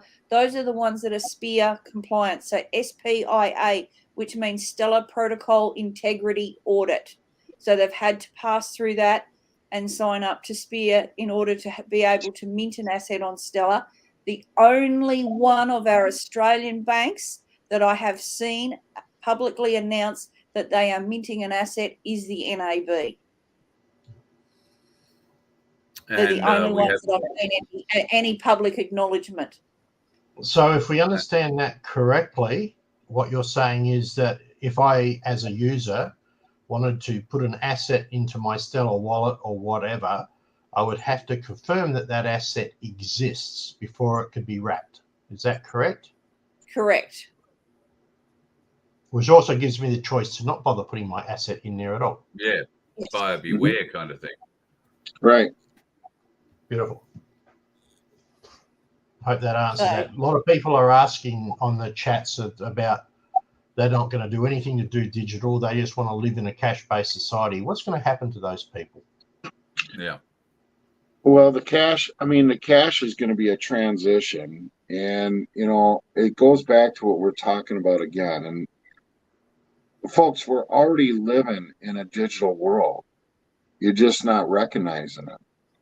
If you have a debit card, a credit card, or you're paying your bills through your bank with an electronic transfer, you're already living in a digital world. Okay? So we're going to have rainbow currency. It's going to be a transitional part, but it goes back to we're kind of talking ourselves in circles again. Eventually, money's going to go away. People have to grasp this. This is all part of the ascension. We're kind of answering the question over and over and over again here about the fear. I mean, we're living in fear. We got to get rid of this fear. We're going to live as brothers and sisters, and eventually cash is going to go away. Money's going to go away. We're not going to need it. Yeah. We're just not going to need it. So no one needs to worry. All the information we just provided you with your birth certificate money, everything that we just spoke of, it's all coming back to you. You're not going to have any money worries at all. None. Yeah, exactly, Jim. That faith, though. This comes down to that faith. Is that actually going to occur? right? Because we know we've got the dark side that wants to do the CBDCs where you will get your wage for, and that's it, and you will own nothing. Then you've got this side that's saying, we're going to bring this all back. So the people still, being sovereign, still need enough facts and information to be able to choose whether they're going to have faith in this system that you are proposing. Well, nothing can stop what's coming. It's up to you to do your own research and not rely on what we're telling you. It is happening, folks. There's nothing that's going to stop what's coming. Yeah. It's So coming. I have one challenge in here, which I read up earlier, which was the fact that the quantum financial system is controlled by the very corporations that are under control of the cabal. Corporations are going away, Vince. Corporations, corps are dead. Corporations are going away. How do we know that's going to happen? How? It's already happening. We're living in it right now. We're taking our sovereignty back. Oh, Everything. yeah. If you don't want to believe in it, that's your choice. Okay, this is part of the ascension process that I was trying to get across earlier in this video. If you want to stay in this realm, that's your choice. The rest of the people are going to ascend. Your choice is your choice. Okay, so a large majority of people are not going to make that move because That's their choice. That's their choice. Yeah, that's their choice. Once again, it comes down to majority rule. So if there's a majority of people around the world who are not prepared to move into sovereignty, aren't they the people that are going to mainly control the world? That's their choice. Simple as that. You're free to make whatever choices you want. And look, if people want to sit on the fence for a while, that's fine. There will be a transition period with it, but the quantum financial system is here to stay. So, whether you choose to live without fear and embrace it and choose to become fearless, that is up to you. Only you can dig deep within yourself, connect with your soul, with your Christ consciousness, whatever source, whichever way you wish to go. That is purely up to you. Trust your instincts. You need to start listening to yourself and not to everyone else. Listen to yourself. Do your own research and trust your gut. Okay, that's 100% correct. People don't necessarily have to live in fear, though, to be wary, right? So No. I don't live in fear, but I'm wary. I do my research. I do look around, and at the moment, there's evidence on both sides. So it's really interesting. You have to make a judgment call. As we get more and more evidence come through, I think that's going to be a good way of helping. Do you find that in your position of promoting this, that is a challenge?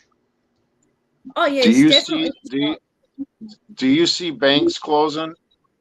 I already know they're closing. We've had 2 close in our own town.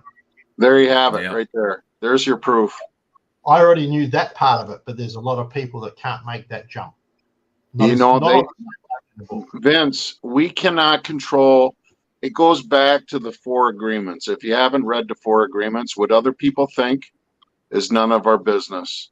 We cannot control how other people think. All we can do is provide information. What they do with that information is up to them.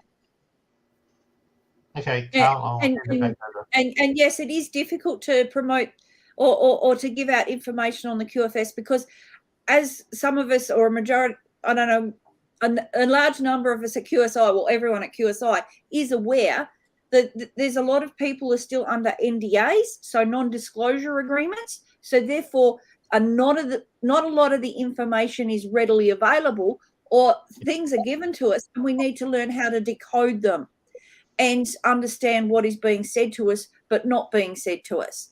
And Emily is actually very, very good at that. And she deals with a lot of developers and, people on the white hat teams in regards to what's coming down the line. And she might find some things and put them all together, and she'll say to them, is this correct? Or am I accurate? Like when she did the Mt. Gox decode declass that she did here not that long ago. Am I 70, giggle if I'm 70% correct? Well, they sent her back a giggle, didn't they? So she was over the target on it. But there's on some of the subjects that we are touching on, there is not a lot of public information available. So that's where it's absolutely paramount that we trust our own instincts and we learn to listen to them, and we let go of whatever fear that we've got, release all fears, judgments, and because that's part of the ascension process as well, let go of them all so that we can then look at things with an open mind, clear conscience, and be connected to source or Christ consciousness, so that we know how to trust our own instincts and judgments. Yep, true. Let's get back into your presentation, the Starlight demo video. I don't actually have that to play, which is a bit unfortunate, but you can actually see the link down the bottom there, folks. And it is also, that video is also in the QSF proofs as part of QSI Welcome on Telegram, as part of the basics course and introduction to Stellar for people who wish to learn more. And there's a lot more information in regards to the ISO 20022, the 3 executive orders, US MCA section 27.5 in regards to all corruption. It's all there.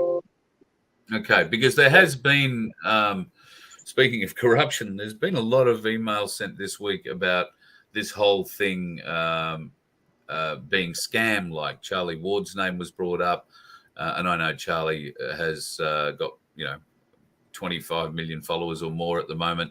And I started following Charlie, years ago. I've got to be honest, I haven't seen too much in the last 12 months. So I don't know what Charlie's into with this or not. Why are people saying that this whole thing is scam-like? Why is this question continually being fired at me? Well, again, this all goes back to doing your own research. I cannot answer what other people are thinking. Yeah. Okay. I'm not going to sit here and defend. All I'm going to tell you, it's so easy to sit in the cheap seats and be a critic without doing any work. And I know I'm sounding pretty hard right now because I'm tired of people being critical without doing any research. The lazy people are the first people to complain. Now, one person wants to do anything. Look at what's going on in our world right now. People are rising up. People are fighting for their freedom, and then the majority of the people are just going about their business acting like nothing's ever happened. But they're the first people to complain. People need to wake up. If you see that something's wrong, why don't you go answer your own questions? I'm not going to sit here and defend people. I've done the research. I've done it. Yeah. And it's time for people to take their own spoon out, because I'm out of spoons. I'm done spoon feeding people. I'm more than willing to help people that want to learn, that want to do the work, but to sit back and make these comments, I got no comment for it. I'll be honest with you. I have no comment for it.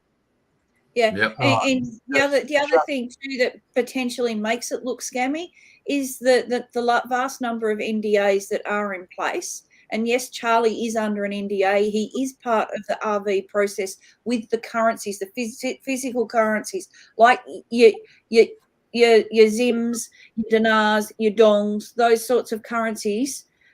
He is a part of that.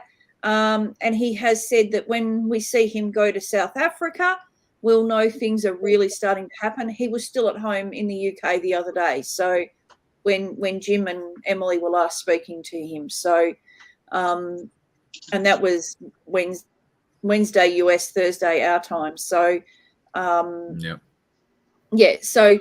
well, fingers crossed. And the NDAs do make it hard because the information's not out there publicly available, and there's a reason for those NDAs because they, need to keep rounding up the deep state cabal before they can release too much information, and the certain events have got to happen before those NDAs can come off. But I believe the end of March sees the expiration date again of a lot of the NDAs. And just to answer the question as well, Stellar has been around since 2014 when it first integrated into the cryptocurrency. It's now years, 14, yeah, 8 years later, 9 years later, it's still around and it's still going strong. It wouldn't have survived if it was a scam. I'll just tell you that now.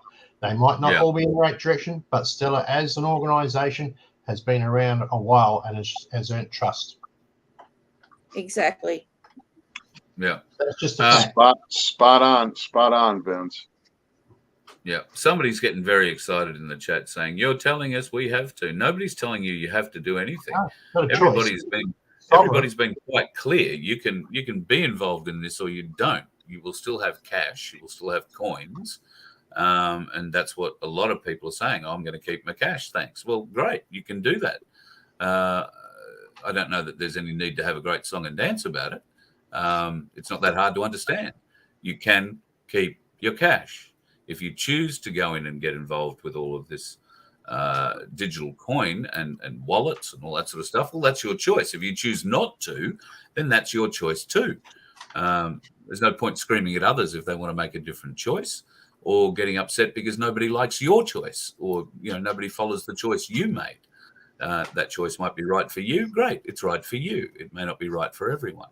So this is part of what we're going to be talking about more in this ascension that Jim mentions. Tolerance, people. Tolerance. Yeah.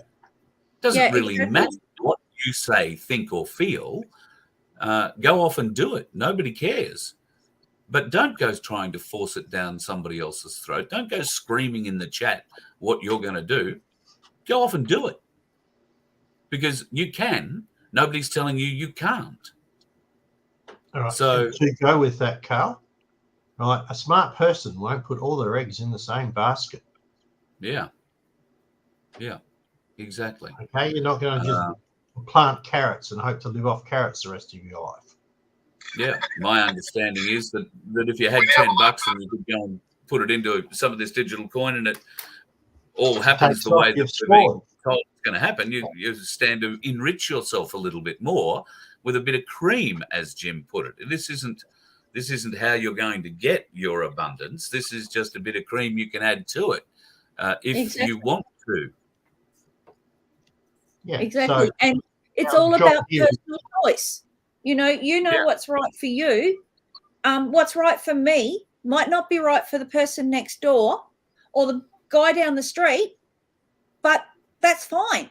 We need to respect everyone else's opinions. We're just here to share information to allow people to make an informed decision. We're just sharing information so that everyone knows what's happening.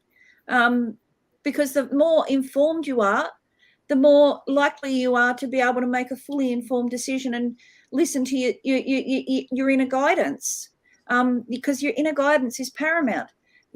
As soon as we let go of our fear, we can do anything. We need to just believe in ourselves.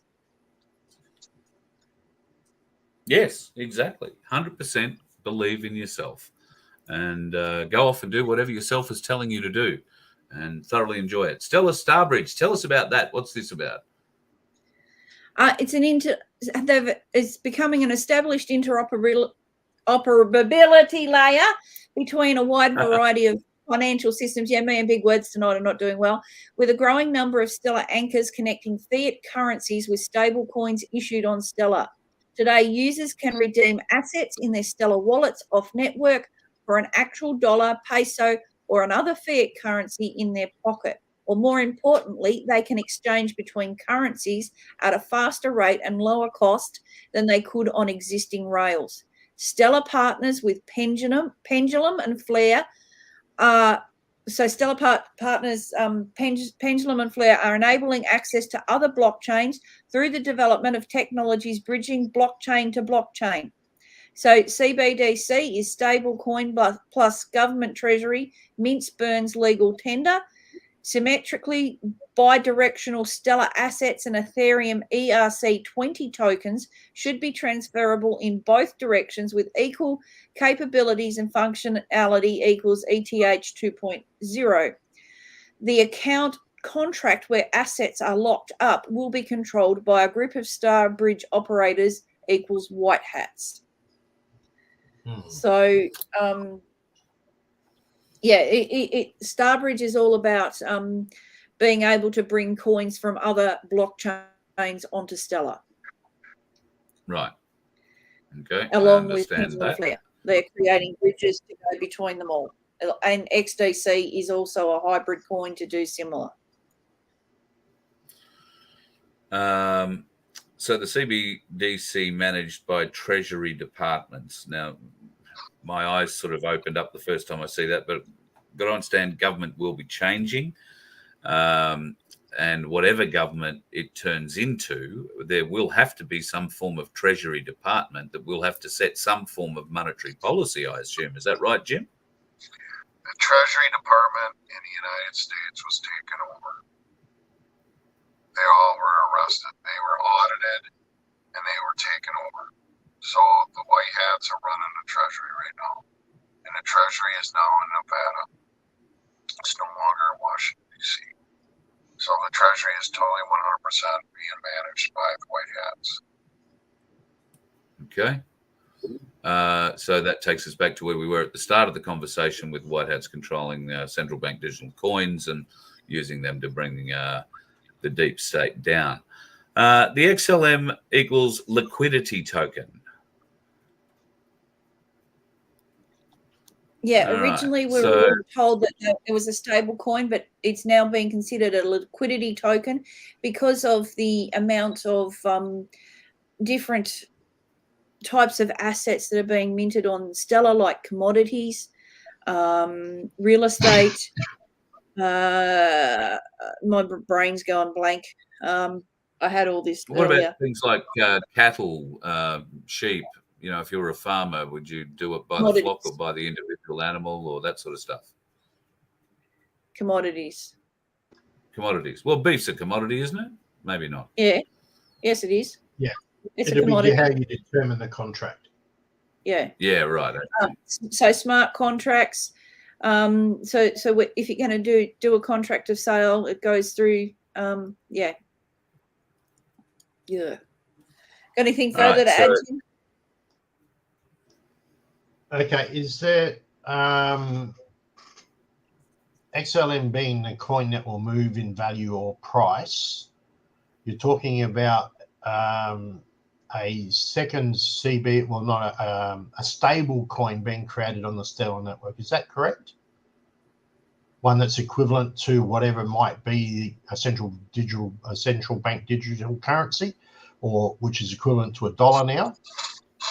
So that I'm just the bridging has got me a little bit. I understand bridging and I understand bridge networks and transfer and all the stuff coming from working amongst multiple blockchains, and a lot of those cross-bridging platforms have been hacked and millions of dollars stolen. So, but I'm just. Nope. There you go. They didn't like what Vince was saying, clearly. We lost Vince. Yeah, got booted. Maybe the power's gone out in South Australia. I wasn't quite sure where he was going with that. I was having a bit of a look here at the confirmation that Bitcoin and Ethereum do not meet ISO 20022 standards, which they have to meet. Now, ISO 20022 was created by President Trump in 2017 as part of an executive order. So if people want to go looking up that particular executive order, I think it's 13848. Yeah, it could be actually. That's one of the three executive orders. So there's 13848, 818, and 13959. Right, and they are each involved with various different aspects of the creation. Well, each of them have various different parts to them, but they all have various different orders to create different agencies to help monitor and set all this up at different times. That's how it works from memory? Yeah, from memory, that there was an order Trump signed in regards to the quantum.gov website, and that's where you can find it, quantum.gov in the US, in regards to the quantum system. So if you go and have a look at that, you'll find a great big lot of information there. And and the other 3 orders were in relation to human trafficking, seizure of assets, so for interference with an election, and then there was also someone that was contributing to the CCP and their military activities. So a person that had been known to contribute to them against the US or other countries. So this is probably the most important panel for me in the entire presentation. CBDCs on Stellar are not central banks. Please explain. Decentralized. There's a difference between centralized and decentralized. These are decentralized. They're not run by the central banks. Now, with that being said, there's a movie plan. We're living in a duality. Only a few people like us know this. The rest of the world don't know this. And they're going to use this. The military's going to use this to wake the people up. So when you hear, well, I'm hearing this, yes, I get it. But that's all part of this plan to wake people up. So people need to understand we're living in a duality world right now until this thing totally gets taken care of. And the other thing too that is here, the actual CBDCs, so cbdc-tokens.org domain, they are a collection of assets tokenizing IBM's quantum computer used for global governments, BRICS banks, African banks, agricultural banks, and many more. So they're not actually not central banks. They're all connected to. So you've got your IBM Worldwire, DBSA, BNDES, I think is Brazil, Innova, I can't remember what that one is, NDB, HSBC, BNP Paribas, and that was mentioned in one of the previous slides as well. So, and there's a lot there connected to agriculture as well as the African banks. I think people should get some comfort out of the fact that it is a decentralized coin, not a centralized coin. That for me is something that got drummed into me last Monday when I learnt the differences really between the two in minute detail. And it was certainly what we were getting a lot of pushback about during the week. I think there was some confusion after last week's show. So I think tonight's been very useful. I think we've been able to answer a great deal of questions, even though at times we've pushed you, Jim. I do apologise. Australians are a sceptical mob, as I said before, and the last thing we trust these days is government. And we're probably a bit more vehement about not trusting our government than many Americans are, because I think many Americans want to trust theirs. We just don't. So any kind of oversight, particularly of people's finances going forward, is something that they're very concerned about, and particularly being blocked by government agencies from being able to access their funds. So they can be, if you like, coerced into certain behaviours that way. So that's where a lot of this, I think, pushback has been coming from the audience tonight. And certainly Vince means no harm with any of the questions he's asking. He has been giving this a lot of thought during the week as well, and been getting a lot of feedback from people too. So we appreciate you getting out of bed at 2 o'clock in the morning to come on here at 2:30 and give us this education. And it really is an education. I've learned a heap tonight. Can't thank you enough. You're welcome. Yeah. The biggest thing, you guys, is this. We got to get out of this fear. I mean, if you're really paying attention to what's going on and you are really wanting to learn, I mean, the information's out there. You just got to go look for it. And if anyone wants to learn more about this, go to QSI on Telegram and take the basic training course, and you will learn everything about the quantum financial system. It's so perfectly laid out. And the QSI team, Emily's team, has worked diligently and hard, and it's unbelievable what they've done. And once you go through the basic training, even myself, who I thought I learned, it's incredibly laid out. There's more just in the basic class. I learned things in the basic class. So I cannot strongly suggest. It's free. It doesn't cost anything. This is all for humanity. Just go to QSI and go through the basic training of the QFS, and you'll learn, and everything that we're telling you will become proofs. And we have the proofs into the schooling. And I apologize, but it is tough. I mean, I've been working long hours. I've got 3 hours sleep. I was up at 1:30 getting ready for this. Jane knows I've been on shows all over the world. We're all we're weathered, we're tired, and it's we need to be positive. We need to focus on positivity. And I want to tell the people that are being negative, if you have questions, do some research, but don't lay it on everyone else, and don't be a critic. Go out and do your research, because the information's out there. And what Vince said about the Stellar Network's been running for a long time, and everything's going to go through Stellar. Even your cash is going to go through Stellar. Yeah, it's going to go through Stellar. Everything's going to go through Stellar. Yep. So research, and choice. That's the thing to take away from tonight, if nothing else. If you didn't understand anything else, take away from this that there will be choice. You will be able to live in a cash society if that's the way you choose. If you have your gold and silver tucked away in a safe place, and you just want to go and chisel off a bit of that every now and again and take it in and convert it to cash, you can do that. And that's in effect what the banks will be doing for you. They won't be able to charge you, anything over a very, very small fee to do it either. They'll be simply there to make sure that you weighed up the right amount of gold, and they give you the right amount of rainbow currency for it. I think I've got that right, don't I, Jim? Yes. Yeah. Yes.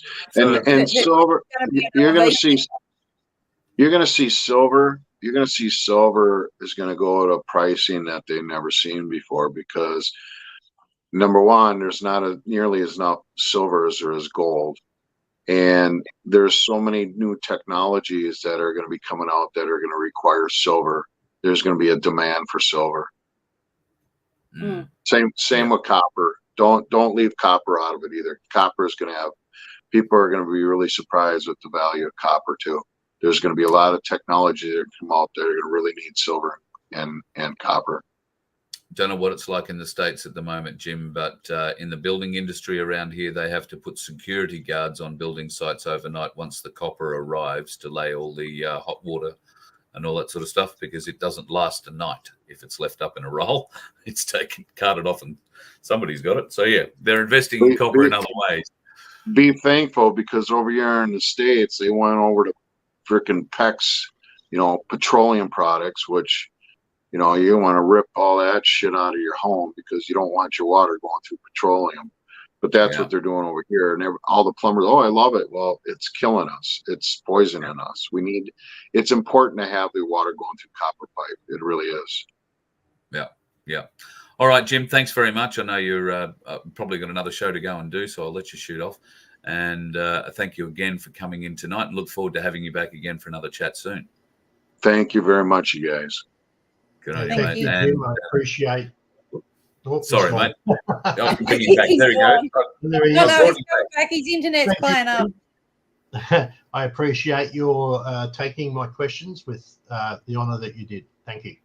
Thank you, Vince. Yeah. Well, just so you know, I'm going to crawl back in bed because I could use another 4 or 5 hours of sleep. Excellent. Good on you. Good on you. Guys. Sounds like what I do, Jim. And Jane, thank you. Well, I'll let you go and crawl off into bed too, although you've probably got another hour or two's work ahead of you as well. So thank you very much. Yeah, possibly, yeah. So, yeah, Right, but thanks for having us. And, yeah, we will bring Nick Ragone with us one week too. So, yeah, I'm looking forward to that. I love talking to whistleblowers. So, yeah, he's the keen. Wall Street whistleblower. So that'll be fun, won't it? And, he's very knowledgeable on Stellar and CBDCs as well. And he can explain exactly how the white hats are using the CBDCs to implode the central banks. Okay. Great. So are we looking to do this again next week? I can, if it Yep, suits you that's guys. good for me. Yep, I'm all Yeah, good for okay that if with you me. are. Yep. All right. I'm sure there'll be another raft load of questions. But that's what it's all about, asking questions. I've always found it incredulous that some people feel that education only has one side. I find I have to get a baseline before I can argue one point or another or make a decision whether something's good, bad, or indifferent. To get a baseline on a topic I know nothing about, I've got to ask all the questions, all the stupid ones, all the dangerous ones that make me look like I'm working for the deep state, because I've got to get a baseline. I don't know what's good, what's bad. So, and I think, Vince, you'd back me up on this, that the people are probably struggling with finding a baseline themselves as to, okay, well, this is the good side, this is the bad side. How do I tell the difference between the two? And that's essentially where I've started my education, right at the bottom end. And it's all about getting as much information as possible. And as you said, Jane, everybody gets to make their own decision. Nobody's going to be forced into doing anything they don't want to do. If you think that you personally or any civilization in history has had control over the coin or the paper that has been issued to it, you're 100% incorrect.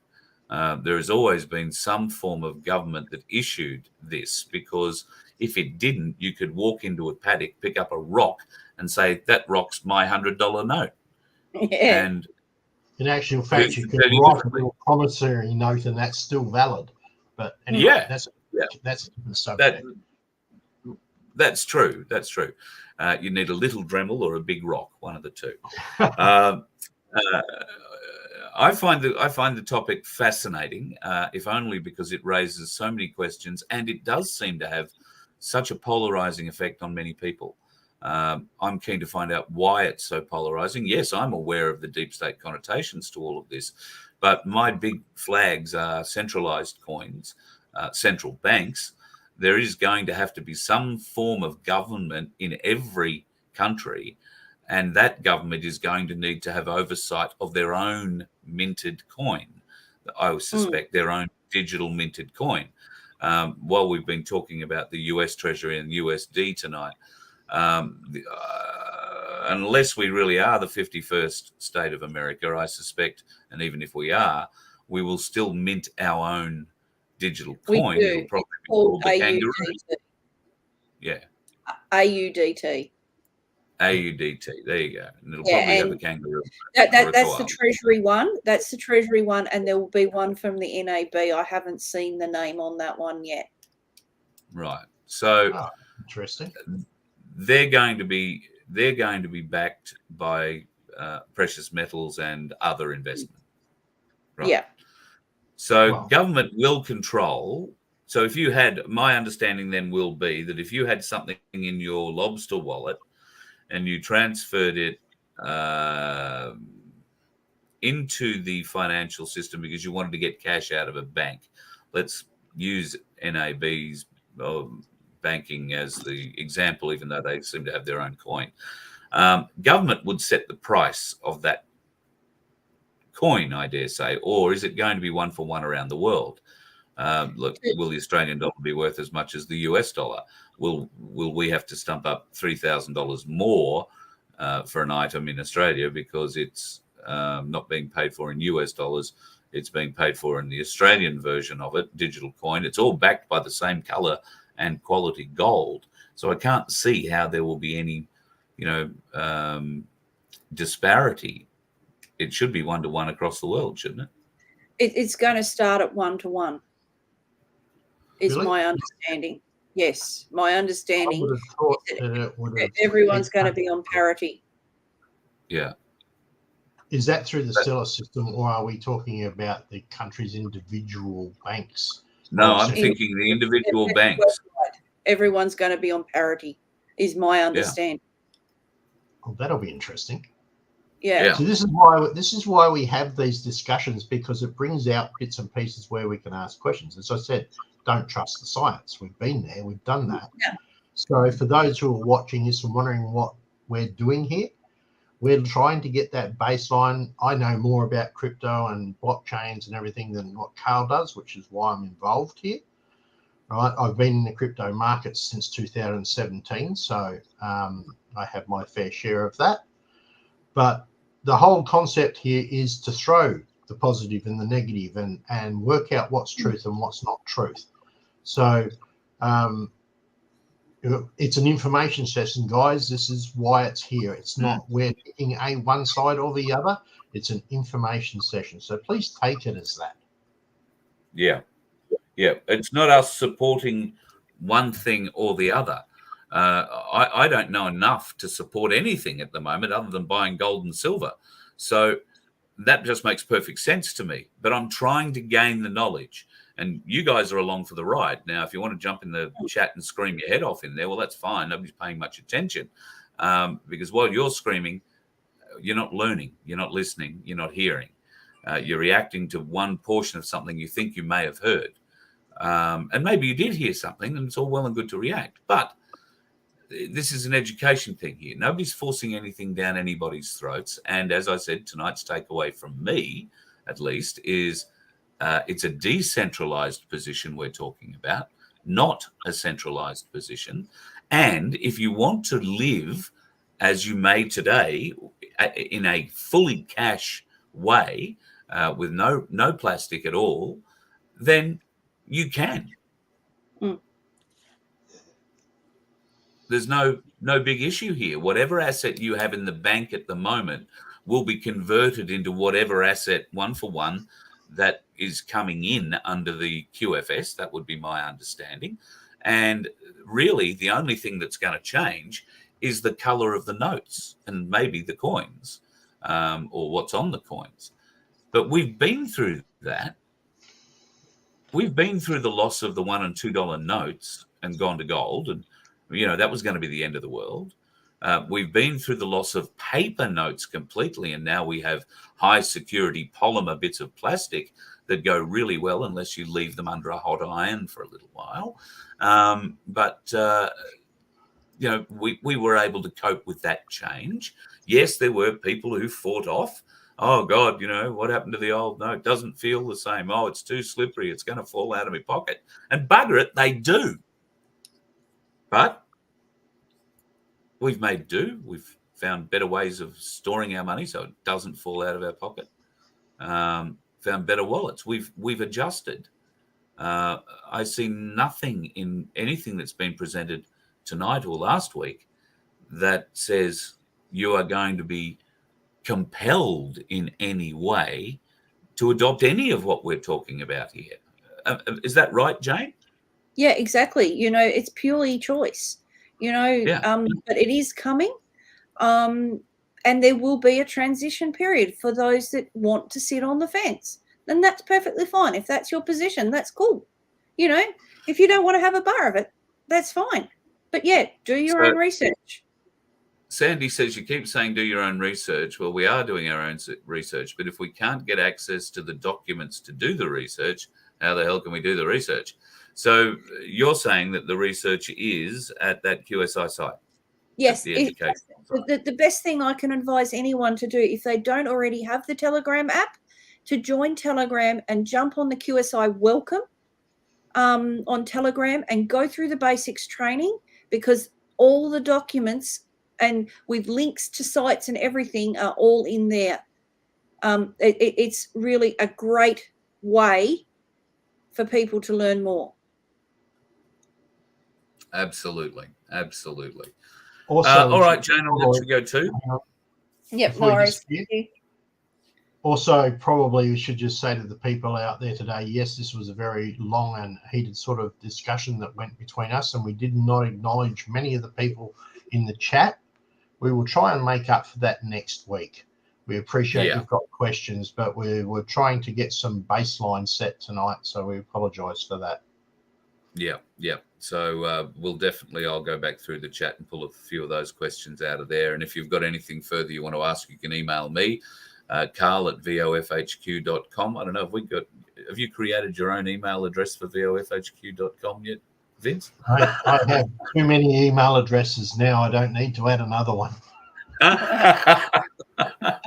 Very good. Very good. All right, Jane, same time, same place next week. Cool. No worries. Thanks, guys. Much appreciated.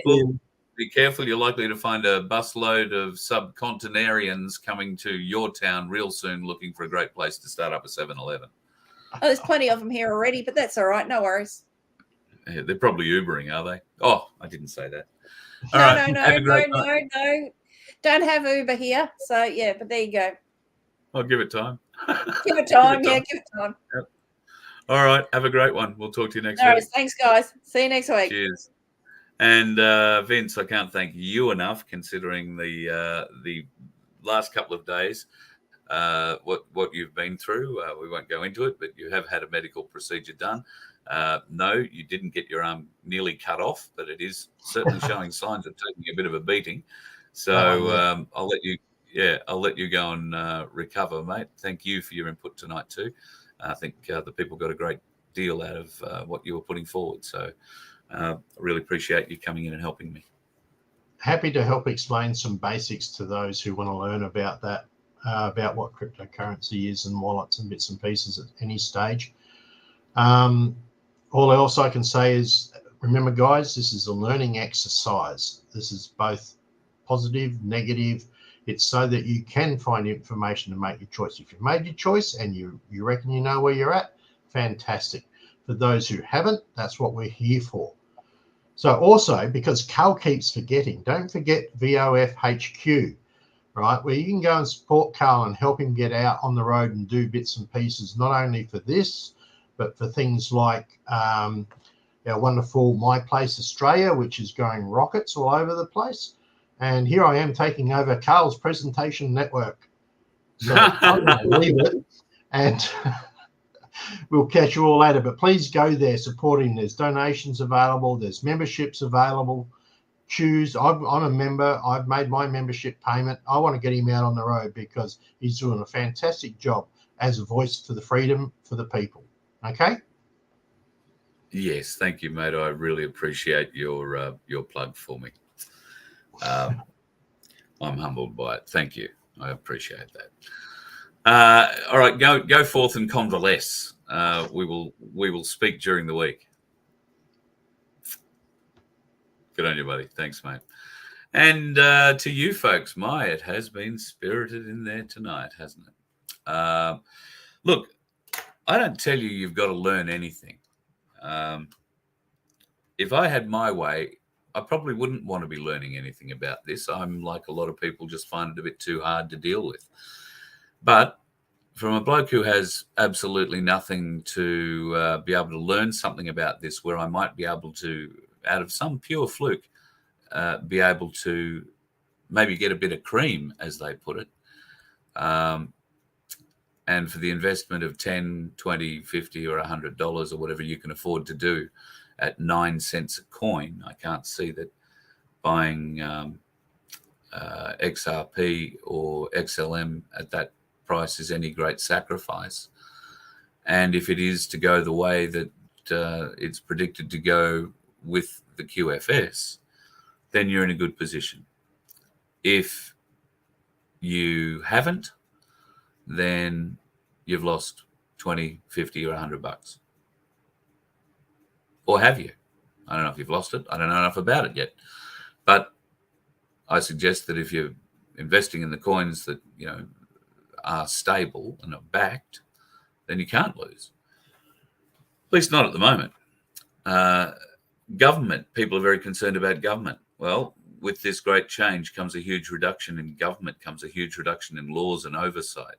People will be responsible for their decisions and they will be held accountable for those decisions. And this is what a lot of people, I think, are not recognizing, but are already starting to resist.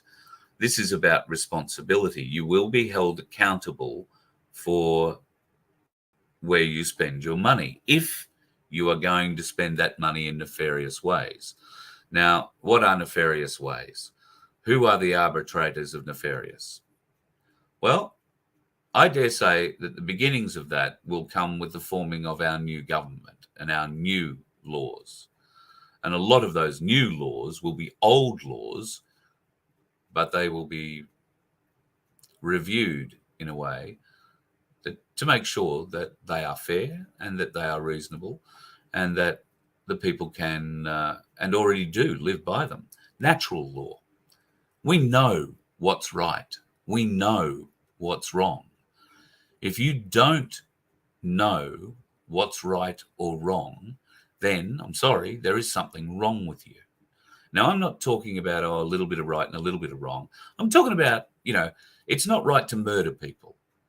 It's not right to spit in the face of people. It's not right to abuse returned servicemen. Right? That's the kind of thing that's not right. And we know right from wrong. Now, when you are given all this abundance, when you are given access even to a UBI of, let's say, $5,000 a month, that's a lot more than a lot of people earn. You think of everybody who's currently getting their Centrelink payment, their New Start payment at the moment, which is, something pathetic a fortnight. Then all of a sudden they're going to go to $2,500 a fortnight. People will be screaming, give me all my money. Okay, well, what's that going to go to? $10,000 a fortnight. And we'll still find ways to spend it. Everybody will have a super yacht. Everybody will have a big car. Everybody will have the best boat, ski boat, whatever, light plane, big plane. God, go off and buy yourself a, 787 or something, or an A380. I believe they're pretty cheap going these days. So that's what's got to be avoided, because there will be a lot of people out there who get scammed as well. Oh, I've got this great deal for you. Oh. But the good thing about it is that if you make that bad decision and you use that abundance money and you get it wrong and you go and take these people to court in front of the people and you found, that you were scammed, then yes, you can get your assets back and you can get your cash back. Good luck handing that if you're getting it back, if you hand it over in your rainbow currency. That won't happen. You won't get that back. So from a security point of view, in that way, I think the whole thing has merit. Do I have security concerns about government being able to control where we go, how far we can go, and where and when we can spend our money? Yes, I do. But they are a bit more than slightly alleviated, knowing that with access to gold and silver and cash, I can still be off the radar if I choose. Now, okay, we all know I have no gold or very little silver, so I won't be off the radar for long. But that's not my point. My point is that that's the way you live, you can live like that still. There is no problem. The banks won't be like they are today. The banks will be coffee shops where you go and chip off a bit of your gold bar and they turn it into rainbow currency where you go off and spend it wherever the hell you like. That seems like a fair trade. You don't have to be involved in all the rest of it if you don't. I'm trying to find out if it's worthwhile being invested in the other bits, the XRP, the XLM. I can't say XLR because that's something you plug into the back end of a microphone. But I know nothing, and that's all I'm trying to do, expand my knowledge base and then be responsible for the decisions that I make, because that's what's coming, folks. Whether it's you and your gold being converted into rainbow currency, or it's a huge amount of abundance that turns up in a blockchain account that's accessible through your current bank account, you are going to be held responsible for those choices. If you choose to go out and rip people off, then there will be consequences. If you choose to go out and waste your money, blow it as fast as you can, then there will be consequences. You will turn yourself poor. You will keep your family poor and your lineage probably quite poor. So you need to think about those sorts of things. I've been saying now since this show began, every decision has a consequence, and everything in our life is about the decisions we make. We've all made bad decisions, all of us. Some of us more than others. We've all made bad decisions, but we've made good ones too. The consequence of making a good and a bad decision are obvious, but sometimes figuring out which is the best for us and which isn't is not easy. So at those times, I've discovered that I go, and I can't believe I'm saying this, inside myself. Listen, quieten those voices that are talking and listen to the one voice that's guiding you. And then you'll know where to go. If you haven't listened to that one voice that's guiding you, because there are so many other voices in there talking, find a quiet space, learn how to meditate. Get in touch with that inner voice because it's telling you truth. It's guiding you, and it's guiding you through your body. Some people refer to it as a conscience. I guess in times it is. The Jiminy Cricket bit, but I don't know. I just like to think that it's understanding, evaluating, deciding, and understanding the consequences of that decision. And of course, there will at times be unintended consequences. And that's where the challenges in life come. It's a bit like driving along the road, folks. You never know when that next bastard who's been jabby-jabbed is going to turn left in front of you without blinking or any indication. So, yeah, lots of dickheads on the road, folks. Lots of poisoned ones on the roads. Be safe and try very hard to avoid the dickheads. This is the voice of freedom. You let one ant stand up to us, then they all might stand up. Those puny little ants outnumber us 100 to 1. And if they ever figure that out, there goes our way of life. It's not about food. It's about keeping those ants in line. That's why we're going back. Does anybody else want to stay? Let's rock!